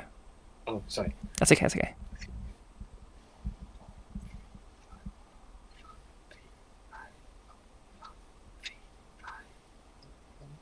Sorry. Mhm. So there's going to be so much practice, okay? Get to this. So where you're getting with those breaths, are we getting just as small? Just about the same thing? But I want them to be really, really gentle, okay? Okay.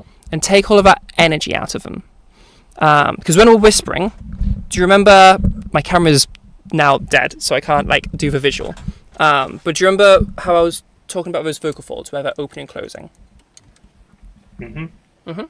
So when we are doing our they're open and closing. When we're whispering, they just stay open. And so the nice thing about whispering, why we use it for this, is because they just stay open, we kind of skip the source of our power source filter model, which means we just hear the filter. Yeah? Which means we get to hear size. And so that's where like a larynx raise, that's part of that situation. Yeah? Because obviously, if we're moving the larynx, we're changing that shape for that filtering. And that's why that's the thing. So don't worry about like raising your larynx per se. Worry about the sound you're creating, because that's going to give you a much more accurate result. So we're going for that like smaller sound, yeah, from that smaller space. Where like if I was to say like, for most people at least, if I speak like this, they would just intuitively describe this as sounding large. And then if I speak like this, they would intuitively hear it as sounding small. Obviously, they're both just me talking, but that just is the description people give. Even if you tap on something really big and tap on something really small, somebody with their eyes closed will be able to tell which one's which, because it just sounds bigger, whatever that means. I would demonstrate that, but I don't have my guitars on me, so I can't demonstrate that. But tap on a ukulele, tap on a guitar, they sound different, even though it's the same note. Okay, so we're listening for that sound change happening. And we could really hear it in a whisper, because we don't have pitch to get in the way. So we're just hearing size change. So if I go like, fee, fee, fee, fee, fee, fee, fee, we hear all of that change, but we know that it isn't size, because we know it isn't pitch, because our vocal folds are staying open. And if they're the source, they're where pitch is created, if they're not getting involved, there is no pitch. So we know on a logical level, yes, it kind of sounds like pitch sometimes, but we know logically that it isn't pitch. And there's like things we can do to like train our brain to actually be able to distinguish the two. But that's a later thing you don't need to worry about right now. So that's the idea behind the exercise. So just practice doing those and making yourself to that small place while being nice and gentle. Now, the reason we hear anything at all, even though we have no source, is because the false vocal folds get involved just a little bit. And that's how we can hear anything at all. Which means to get louder in a whisper, your false vocal folds engage more. And if you remember earlier, I said raspiness, that's those false vocal folds getting engaged. And that's the issue you've been running into. Okay? So if you can take all of the energy out of those whispers, we're going to take away all of those false vocal folds, and you're going to lose all of that raspiness. And you'll get a much clearer sound. You won't feel anything happening anymore, but that's going to be a good thing, because I imagine some of that feeling that you've probably been experiencing probably hasn't been the most comfortable feeling in the world if you've been getting a lot of raspiness. Yeah. Yeah. I don't have anyone to tell me like otherwise, so thank you. Yeah, no, it's okay. That's okay. That's why I'm here. I'm not quite informative. You should subscribe. Thank you. Thank you. Subscribe. Yeah, you should all subscribe and like the video. No, you're super welcome. You're super welcome. So yeah, play with that. Play with those whispers. And big thing of like, you want your whispers. If you whisper normally, you can kind of feel what it feels like to just whisper normally. And whenever you do the whole exercise, you want it to feel exact same as that. Where just everything you're doing, it all just feels super normal. And that's everything we do with voice, regardless of what it is you're trying to do, it should feel normal. And as, yeah. Okay, yeah. Okay. All right. Thank you very much. No, you're super welcome. You're super welcome. Yeah, good luck with it. Okay, bye. There he is. Bye. All right. Who would like to go next? Anybody else want a bit of help with their voice?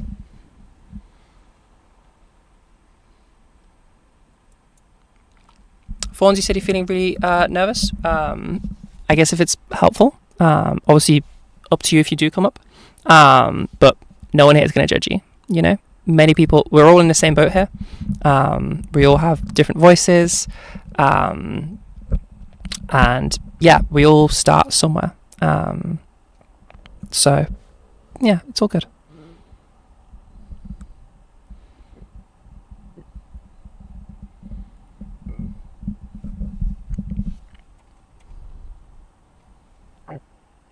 Yeah, is there anything I can help you with?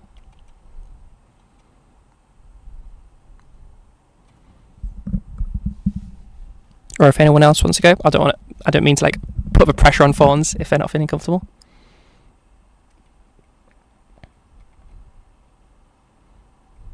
Do I have recommendations for sounding more femme without sounding too young? Yeah, so, okay, really good question. Really good insight there.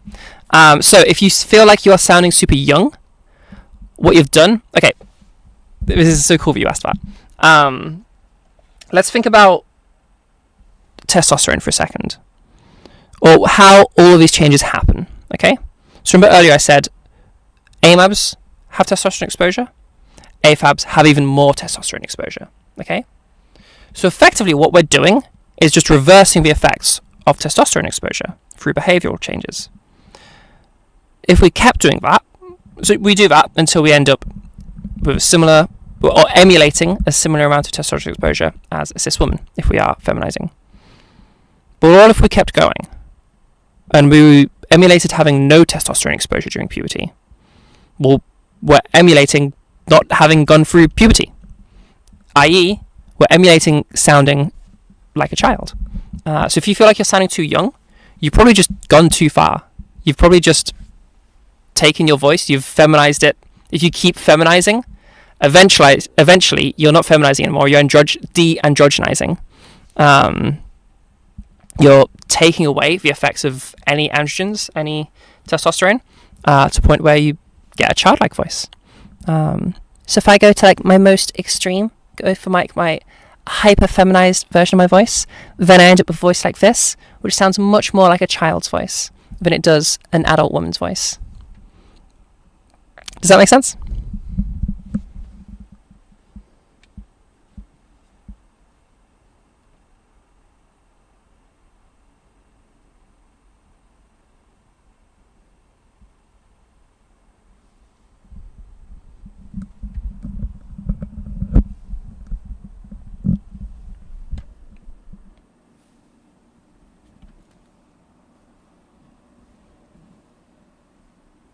Makes sense. Do you know what causes it? It's like a pitch finger size. It's the whole thing in combination. So you just, all of what you're doing with feminization, scale it back. I didn't talk about this today, but we'll talk about it. I'll talk about it more next time, but we'll talk about it a little bit here. Pitch, actually, not relevant. Your pitch, stick it wherever you want to put it. If you're noticing my voice right now, if you think my voice sounds feminine, then you don't think pitch is related to presentation. Because actually, I'm speaking almost to the bottom of my pitch range. I generally speak around like E3, D3, F3, that kind of an area. And I can only go, like, I can drop my pitch by about a note or two because I'm already just near the bottom. If I was to use a more muscular voice and then I start changing the pitch, okay, I'm over here, Do I sound more feminine, or do I just sound like a dude with a higher pitch? And you notice how over here, and then if I'm speaking over here, I've just dropped my pitch to go to my feminized voice. You know? I'm going to try putting the mic over there. Let me know, does the audio sound good with the mic over there? Not that you can see what I just did, but... yeah, pitch, super not a big deal. Main reason for this is, yes, pitch is impacted by testosterone exposure. However, it's pitch range that's impacted. And usually, especially when it comes to the upper range, we are not using our upper range almost at all, ever. We have a whole zone of pitch there we just never ever use. For talking anyway, you know. But like, people call it head voice. Proper term is M2. Oh, we're over here. Nobody ever speaks over here because it sounds really bizarre. Yeah.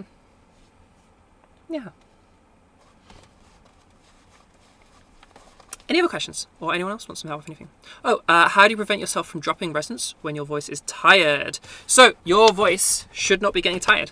There's your first thing. If your voice doesn't get tired from talking, normally with your unmodified voice, then it shouldn't be getting tired from your modified voice. Something's happening, there's an extra muscle getting involved, there's some strain happening that's causing that extra tiredness.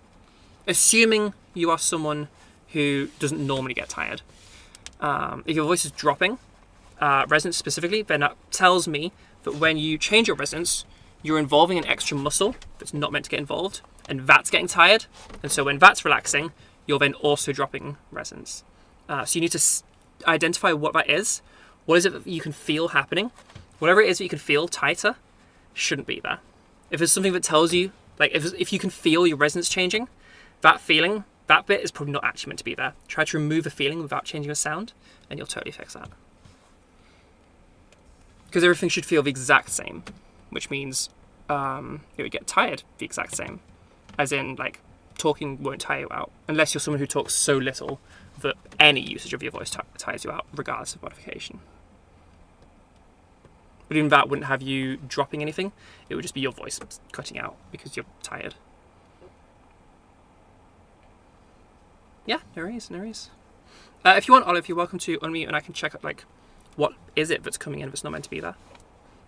No pressure, of course, but if that's helpful for you. Hello. So it's not really a tired thing. It's more I'm running around from place to place because retail and using my voice constantly. Ah, okay. And so when I'm out of breath, because a lot of voice is breath control, so I find myself kind of just gasping for air. Well, yeah. Right, I see. Okay, slightly different question then. So, okay, we'll dispel a couple of rumors first. A lot of voice is breath control in the sense of just breathing happens when you talk, but there's no different breath control from a feminized voice to a masculinized voice. It's all the same. It's just breathing, and that's the stuff you already knew how to do before you did any voice training, assuming you knew how to talk beforehand. So if there's something happening with your breathing that's different with your feminized voice, that might be something you want to review and see, like, what's going on there, because there shouldn't be anything that's changed. Okay. Now another thing is what could be going on, and I'm just going to kind of throw out some suggestions. One thing that could be going on is as you are running out of breath, you're trying to get more breath, and so you're trying to expand your airways to breathe more. And the issue you run into is if we expand our airways, we've expanded that filter, that power source filter model, we've made everything bigger. And as we know, a bigger sound produces that darker resonance, okay? We've made the larynx, like literally you'll be dropping your larynx to make more space. You'll notice it when you're yawning. If I do a little yawn, I can just make myself yawn, it's crazy. Watch what happens.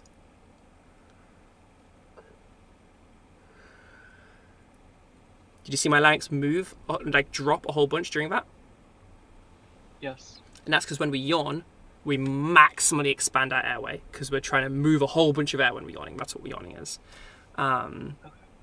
So it could be that when you're like out of breath and you're panting, you're expanding your airways, which necessarily means that your resonance gets darker because that's what controls that. Okay. So best thing I'd recommend there is don't change anything about that. Don't do anything about that at all. Instead, I want you to, and this is It can be a bit of a strange one. And it's going to sound odd as I describe it, but just like follow along as best you can. I want you to try and have the intention of your feminized voice as you're like. It's kind of, we're trying to build some of the unconscious stuff where voice doesn't just become voice, it just becomes always. So I want you to try to bring your feminized voice. Oh, how do I describe? I want it to be always feminized, including when you're not talking,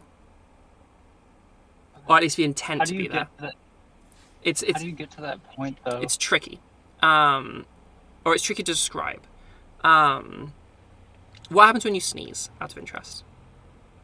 Oh god, it's ugly. It's old. It's Yeah? Yeah, I dropped my resonance for sure. Yeah. That's what I thought. And how long have you been using your modified voice full time? Do you use it full time? Probably a year at this point. Oh, yeah. Okay. So what I would recommend, first of all, whenever you sneeze, a cough's the same. Do we lose it when we cough? No, not really, actually. Oh, okay, that's interesting.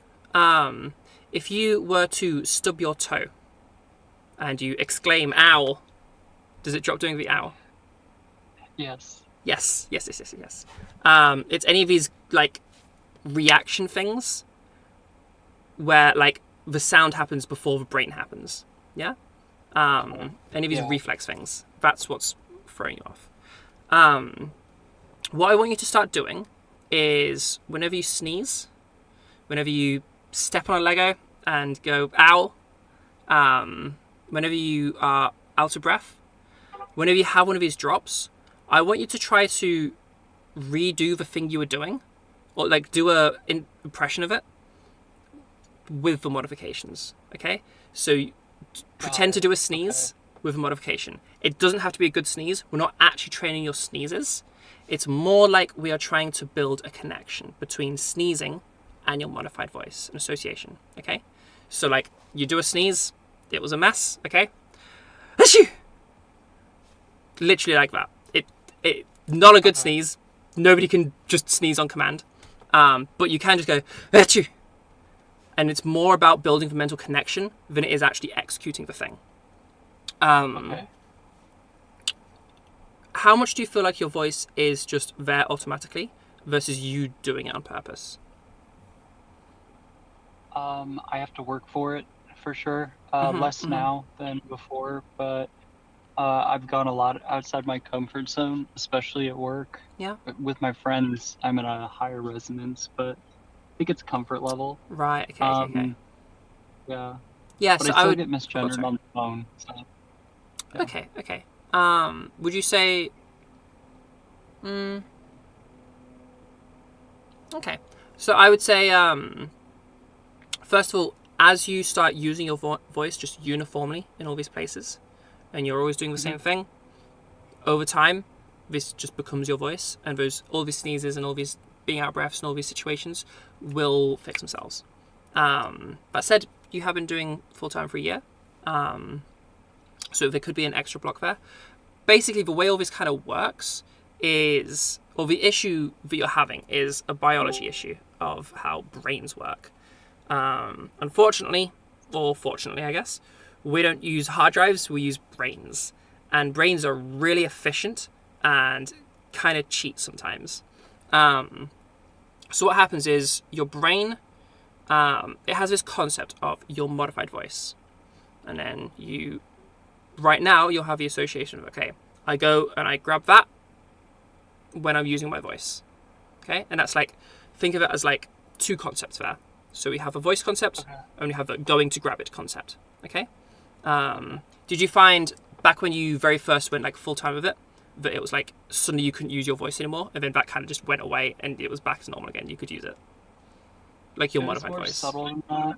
Like eventually I was like, oh my god, I can't drop I have to put effort to actually fully drop my resonance to mask range. I mean the other way around. When you first started using your voice full time, like when you first went to that switch, did you have an issue of like trying to do it, suddenly you didn't know how to do it anymore, but you did know how to do it, but it's like you couldn't access that? Yes. Something that a lot of people have. Yes, okay. It's the same issue.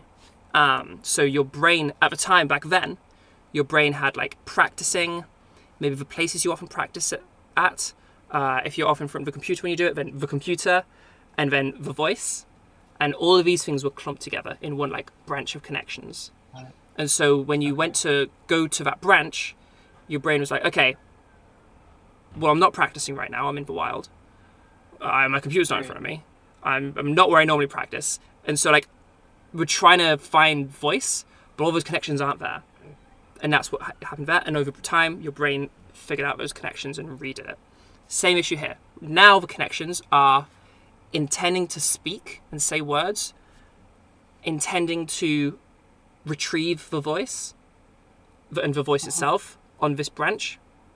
And then over here, on this completely other branch, we have sneezing. And so your brain isn't joining the dots, okay? So we're going to start... Exactly. So we're going to train it to take this and move it over to that branch, okay? And the way we do this is by, whenever we sneeze, afterwards, oh, I dropped there, let me redo that, and we're building that intent, okay? So we're not practicing the sneeze, we're practicing the intent. Does that make sense? Okay. Yes. And this applies to anything where we have one of those drops, any one of those little reflex sounds. You just redo it afterwards. It doesn't have to be a good impression of your sneeze. It doesn't have to be a good impression of you being out of breath. It just needs to have that intent. Yeah? Enough that you know what you were trying to do. And over time, that'll start to fix itself. Other useful things, not everyone can do this, because not everybody's brain works like this. But if you're someone who can like think in words in your head, like when I'm thinking, I literally have like an internal monologue. And like I can imagine my voice and talk with my voice in my head. If you're one of those people, then try to talk in your modified voice in your head, as opposed to your old voice. Again, that's building that association with just sound and the modification to make it that's your voice, not like you're switching back and forth. Yeah? Yeah, that's really cool. Nice. Yeah. There is. It's just a quirk of how brains work, unfortunately. Useful for almost everything. Makes us learn really fast by having all these connections. But in this one specific situation of voice training, it's a fucking nightmare. It's really annoying. Oh, it is. Yeah, it really is. It's like the only place in your life that you're ever going to run into this being a problem. But yeah, it just happens to be a situation you run into. It's like you're retraining everything that you've known for so long and trying to adapt to a whole new system. Yeah. And your brain's trying to learn all of that, and it's trying to do a really good job and being really efficient. And so it's grouping behaviors, but like we're switching the way we use our voice halfway, where we're like, I'm doing this, and now I'm doing it in the wild. Like, so people that just kind of like apply everything they learn as they go and change their voice continually, they don't have that issue. But most of us don't feel comfortable doing that because we feel awkward and horrible, and dysphoria and all of that. So, like myself, a lot of people, like it sounds like you did, learn how to do the voice and then started using it around people, and then that's where we run into these issues. But because that's how most of us do it, that ends up being bites us back where our brains are like, wait, that's not how I work. Yeah. It's like, it's probably the only part of your life you'll ever run into this issue. And most people aren't even aware that your brain works like this because when does this happen? But it's just like the one situation where this is an inefficient way to learn. But yeah, hopefully that helps. Yeah, that helps a lot. Thank you so much. I really appreciate it. You're super welcome. Trying to think if there's any other useful little tidbits there. I think that's going to be the main stuff right there. Oh, follow-up question. I don't want to take up too much of No, go for it. We've got loads of time. I think my hardest thing is using my voice with people I knew before I transitioned. Like people I've known for a while. I feel like trying to impress them, so it's harder that way. Again, yeah. There's a few things that can be It's running into psychological. here. It's definitely psychological. Well, it can be psychological. That's probably almost certainly there's going to be a component of that. And those sorts of things are more of something you'll need to work out in terms of like your own mental. I would say journaling is probably a good one to help you there. And like, how do you feel when you're doing these things? And like, examine your emotions and do a little bit of mindfulness there. And like, see like what's happening in my head in those moments. And is there anything you need to work through there? But going beyond that, could be the same thing. Those people, you know that you used to speak to them, or do speak to them, in this particular voice. And so they're on this branch. Just like sneezes are on this other branch. And we need to bring them over to this branch. And a lot of it is just going to be a matter of intent. So we're going to be like searching for, is there any part of you that is like not trying around them? Because you know, there's probably something around there, some emotion that's happening that is pushing you towards an old voice. And then that, maybe, you'll have to check that out yourself. Yeah. Definitely. And then that's causing the issue with intent, where we don't have that, like, we're not linking this voice with just usage of our voice. We're linking this voice with usage around new people that we feel comfortable doing that with. So we just need to bring it over so that just the only thing associated with voice is just making sounds. And so all of these things will all together help you with it never dropping. Because it's just making sounds at that point. That makes sense? Got it. Thank you so much. Yeah, you're super welcome. You're super welcome. Last thing I want to check in on. Physically speaking, how easy do you think, or would you say it is to use your voice? Oh, it's pretty easy at this point. Yeah. But yeah, I'm constantly adjusting it, so I'm never really satisfied. I just think I have really bad vocal dysphoria, so I think that's a big part of it. Right. So Okay. it's a Okay. combination. That's something that's going to make this. Adjusting. Yeah. That's something that's going to make this a Yeah. little trickier. If we're constantly adjusting, then we have no stable ground for our voice to then like settle on, and so it's always going to be in flux because that's kind of what you're training it to do, to be in flux. So that could be another thing there. To, if you don't mind, to investigate that a bit further, what's your goal? To pass, but I thought as much. I don't know. I find it really frustrating that I'm still getting misgendered on the phone, but yeah, that's my biggest goal right now is to stop that. Okay, I'm from gonna happening. dig for that a little bit. Okay, what does that Okay. mean? To be misgendered? No, for your voice to pass. Oh, for my voice to pass. What For it voice to be is my that? default. Could you show me that voice? Yeah. Could you give an like example? Okay. Right here, maybe. Mhm. But a little bit louder or. Is my confident voice right also here. that description? Would you describe my voice in the same No. way? No, it has Okay. lower pitch. Okay. Okay, good. So, one of your goals is a higher pitch. Is that right? Yes. Yes. Okay. So now we're developing our goal a bit more. So it's not just passing, it's also a higher pitch. You happen to like that particular pitch range, which I dig it. Yes.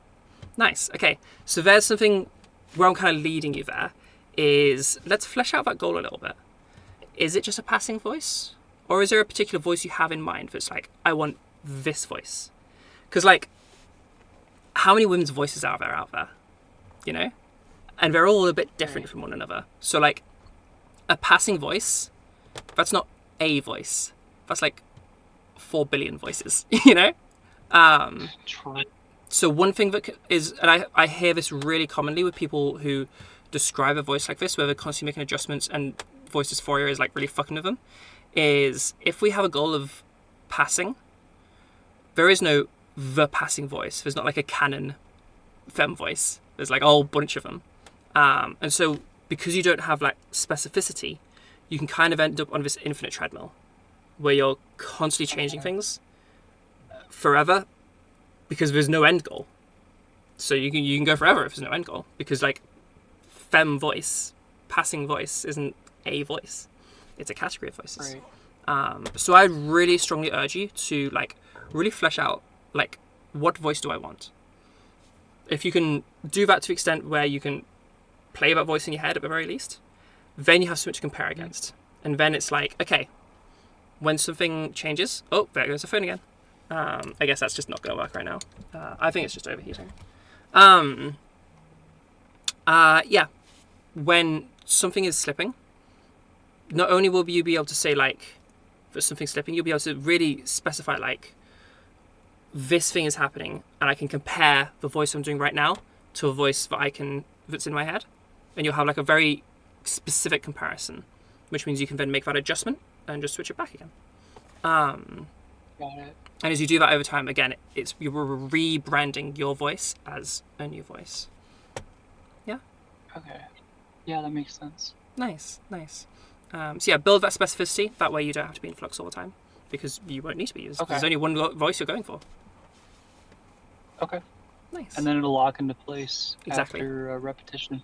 Yeah. Okay. Exactly. Sorry. No worries. Awesome. Alrighty then. This has been a huge help. Yeah, no, you're super welcome. Yeah, it's a super common issue. I like to talk about it whenever I get the opportunity to. Alrighty. Would anybody else like some help with anything? Mind worms can be bad when you're talking to friends in a new voice. Yep, that's super true. One of the best tips you've heard about with people you've known forever is to simply establish your intent with them verbally. Yeah, that's a good one. Like, hey wife, best friend, whatever. Working on my voice a lot, and I'm going to be using my new voice with you for the next 5 minutes, or however amount of time. Yeah, that super helps. And they can encourage you then. And they can be like, oh, it sounds normal. You're not doing whatever it was you were trying to do. And they can like remind you to do it. Because often we just like, we're doing it and then like our mind gets distracted by whatever we're doing in that moment, and you forget to actually maintain your voice. Because you just get distracted. And so like the other person can just like help you out there a little bit. Extra pair of ears on it, you know? Oh, your wife was like, great job, I hate it. Yeah, I had it on my ex. Although to be fair, I did have some issues with my voice there, but made it sound more annoying. So even him having that reaction helped me to be like, oh, what's making it sound like that? And then I was able to like make changes from there.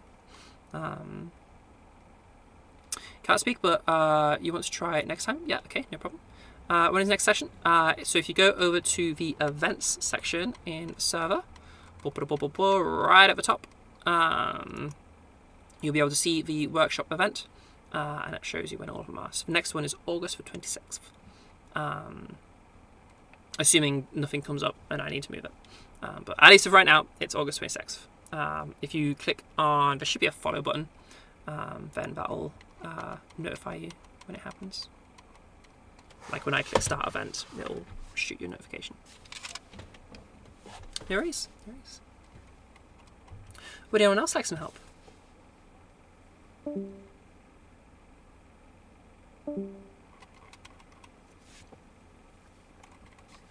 Or any other questions about anything?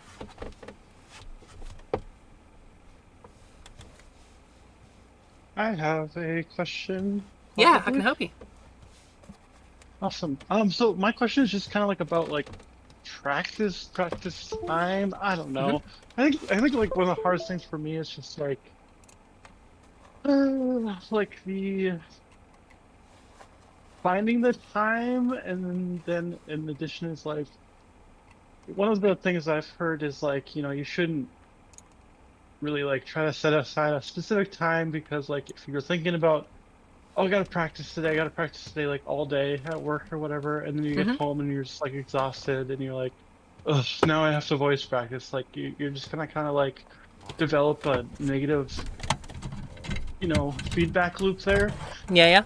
But then at the same time, it's like if I try to just do like little snippets here and there throughout my day, like when I can, then I feel like I'm not doing enough or doing it right, or something is like off there.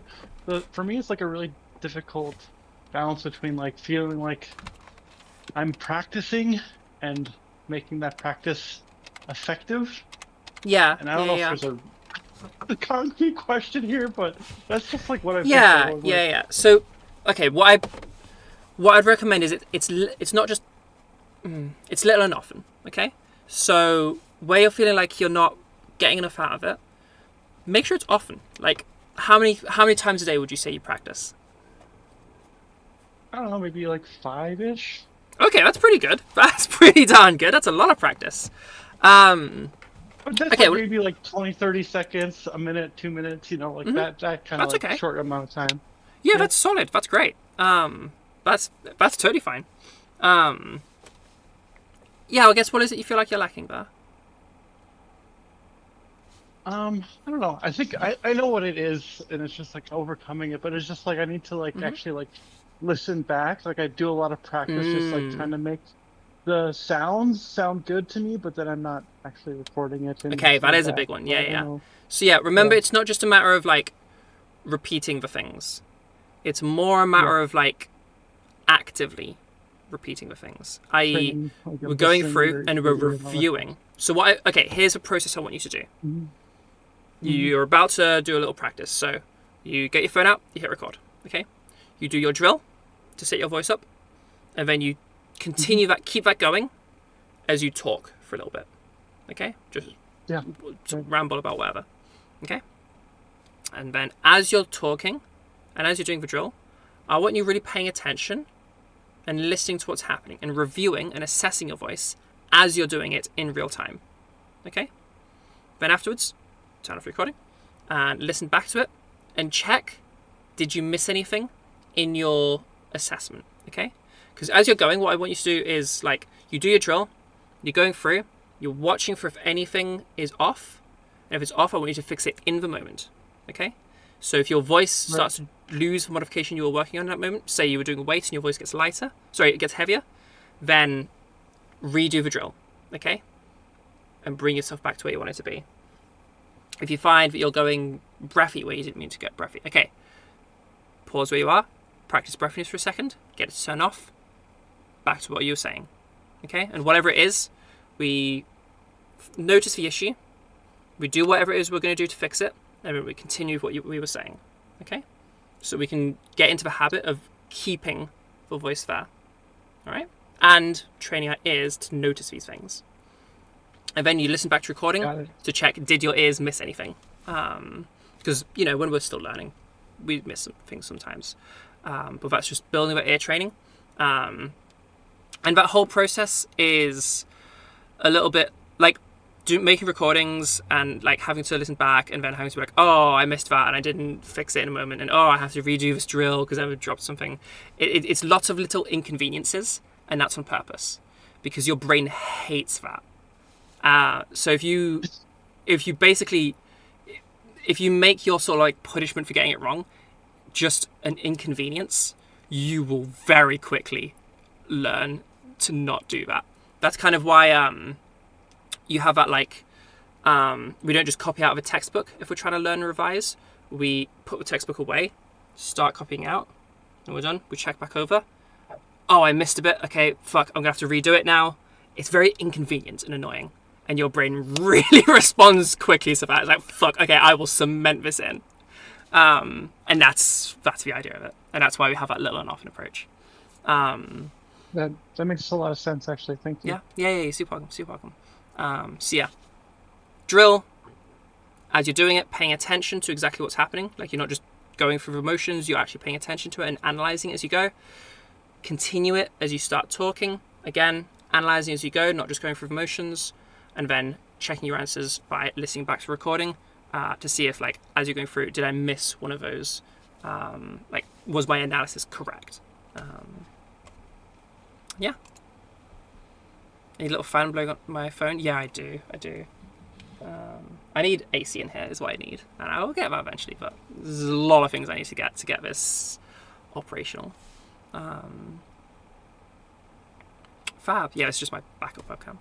I am going to have a proper camera eventually. I need to get it fixed. Money is always the thing holding me back right now. But I'll get there.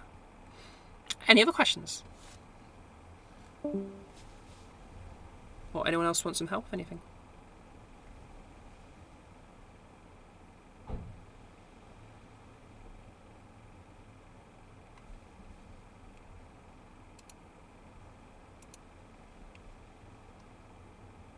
Alright, sounds like we're all finished up then. Okay, well, if nobody has any further things we want to talk about, then yeah, all right, let's finish off here. So, reminder that if you want to support these workshops, if this was helpful to you, and you want it to be helpful for more people, then head over to Ko-fi, ko-fi.com/transnetwork. All the fundraising for these workshops comes from that. That's how I pay for them. So yeah, you can do that. If you'd like your own lessons, you want some help one-on-one, then I charge £35 for my private lessons, or $15 for my public lessons. Publics are fully booked right now, but I'm sure they'll open up at some point. Yeah, you just want to head over to my Discord server, link in the description of the YouTube video or on the Discord profile. And you head over, you make your way through the Discord, a lovely time checking everything out and saying hi to everyone. And then if you check out the info section in the one-on-ones category, then you'll be able to read up on the lessons and like what the deal is. And then if you head over to the one-on-one lessons channel, then you'll be able to open a ticket and we'll be able to get you booked in. And yeah, we have lots of cool things in the Discord, so definitely check it out if you're watching somewhere else. If you're on YouTube or if you're in Trans Voice right now. Yeah, check out Trans Network. We have a whole bunch of stuff going on. We've got a lot of social things, people helping each other with makeup and fashion stuff. We've got obviously a lot of voice resources, and we have a D&D campaign going on, which I believe is still going. I haven't checked in on those for a while. But yeah, we got D&D, we got all sorts. So check it out. And that's just run by the community. They just asked me if they could do it, and I was like, yeah, of course you can. By the way, D&D is a great way to practice. Highly recommend D&D as a just opportunity to practice. And if you want to set up your own social event, you want to do a games night or something, then I super encourage anything like that. That's really cool to see people doing that. So super down with that sort of thing. Way too scary to talk in here? Oh, I hope we can make it. If there are things that could make this less scary, let me know. Because I want to be able to help everybody. But definitely build yourself up. You got this. Absolutely come by next time for that. Don't worry, I don't bite. I promise. Despite my green hair being scary and ooh, I'm actually pretty chill. Yeah. Any other things I'm supposed to plug? Oh yeah, like, subscribe. What's the other one? Comment? Yeah. If you're watching on YouTube, do the YouTube things that YouTubers tell you to do. That'll really help. It helps with the algorithm. Legit, if you have like questions and stuff, if you're watching this VOD in the future and you're like, oh, I wish I was at this workshop, I would have asked this question, just comment it below. I'll respond. Yeah. I think those are all the things. I guess people, did I miss any of the plugs? Did I get it all? Did I talk about all the different links and stuff? Yeah.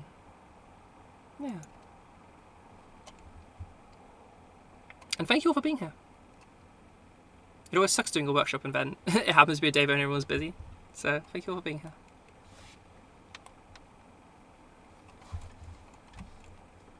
And huge shout out to our, we'll go back over that just to give people extra shout outs, give Raya there an extra shout out. Thank you to our Ko-fi supporters. Thank you for making this happen. Thank you for like helping me fund all of this, you know? I really appreciate it. A lot of the equipment we see here right now is because Ko-fi people, like that's what your money goes into, me paying for stuff to make these better. Paying for me repairing a camera so that bit can be better. Yeah, Huggy there as well. Yeah, huge thank you to those people. Alrighty, I will see you all next time. Have a wonderful rest of your August, and I see you on the 26th. Alright, see you later everybody. Bye now. Bye. Bye.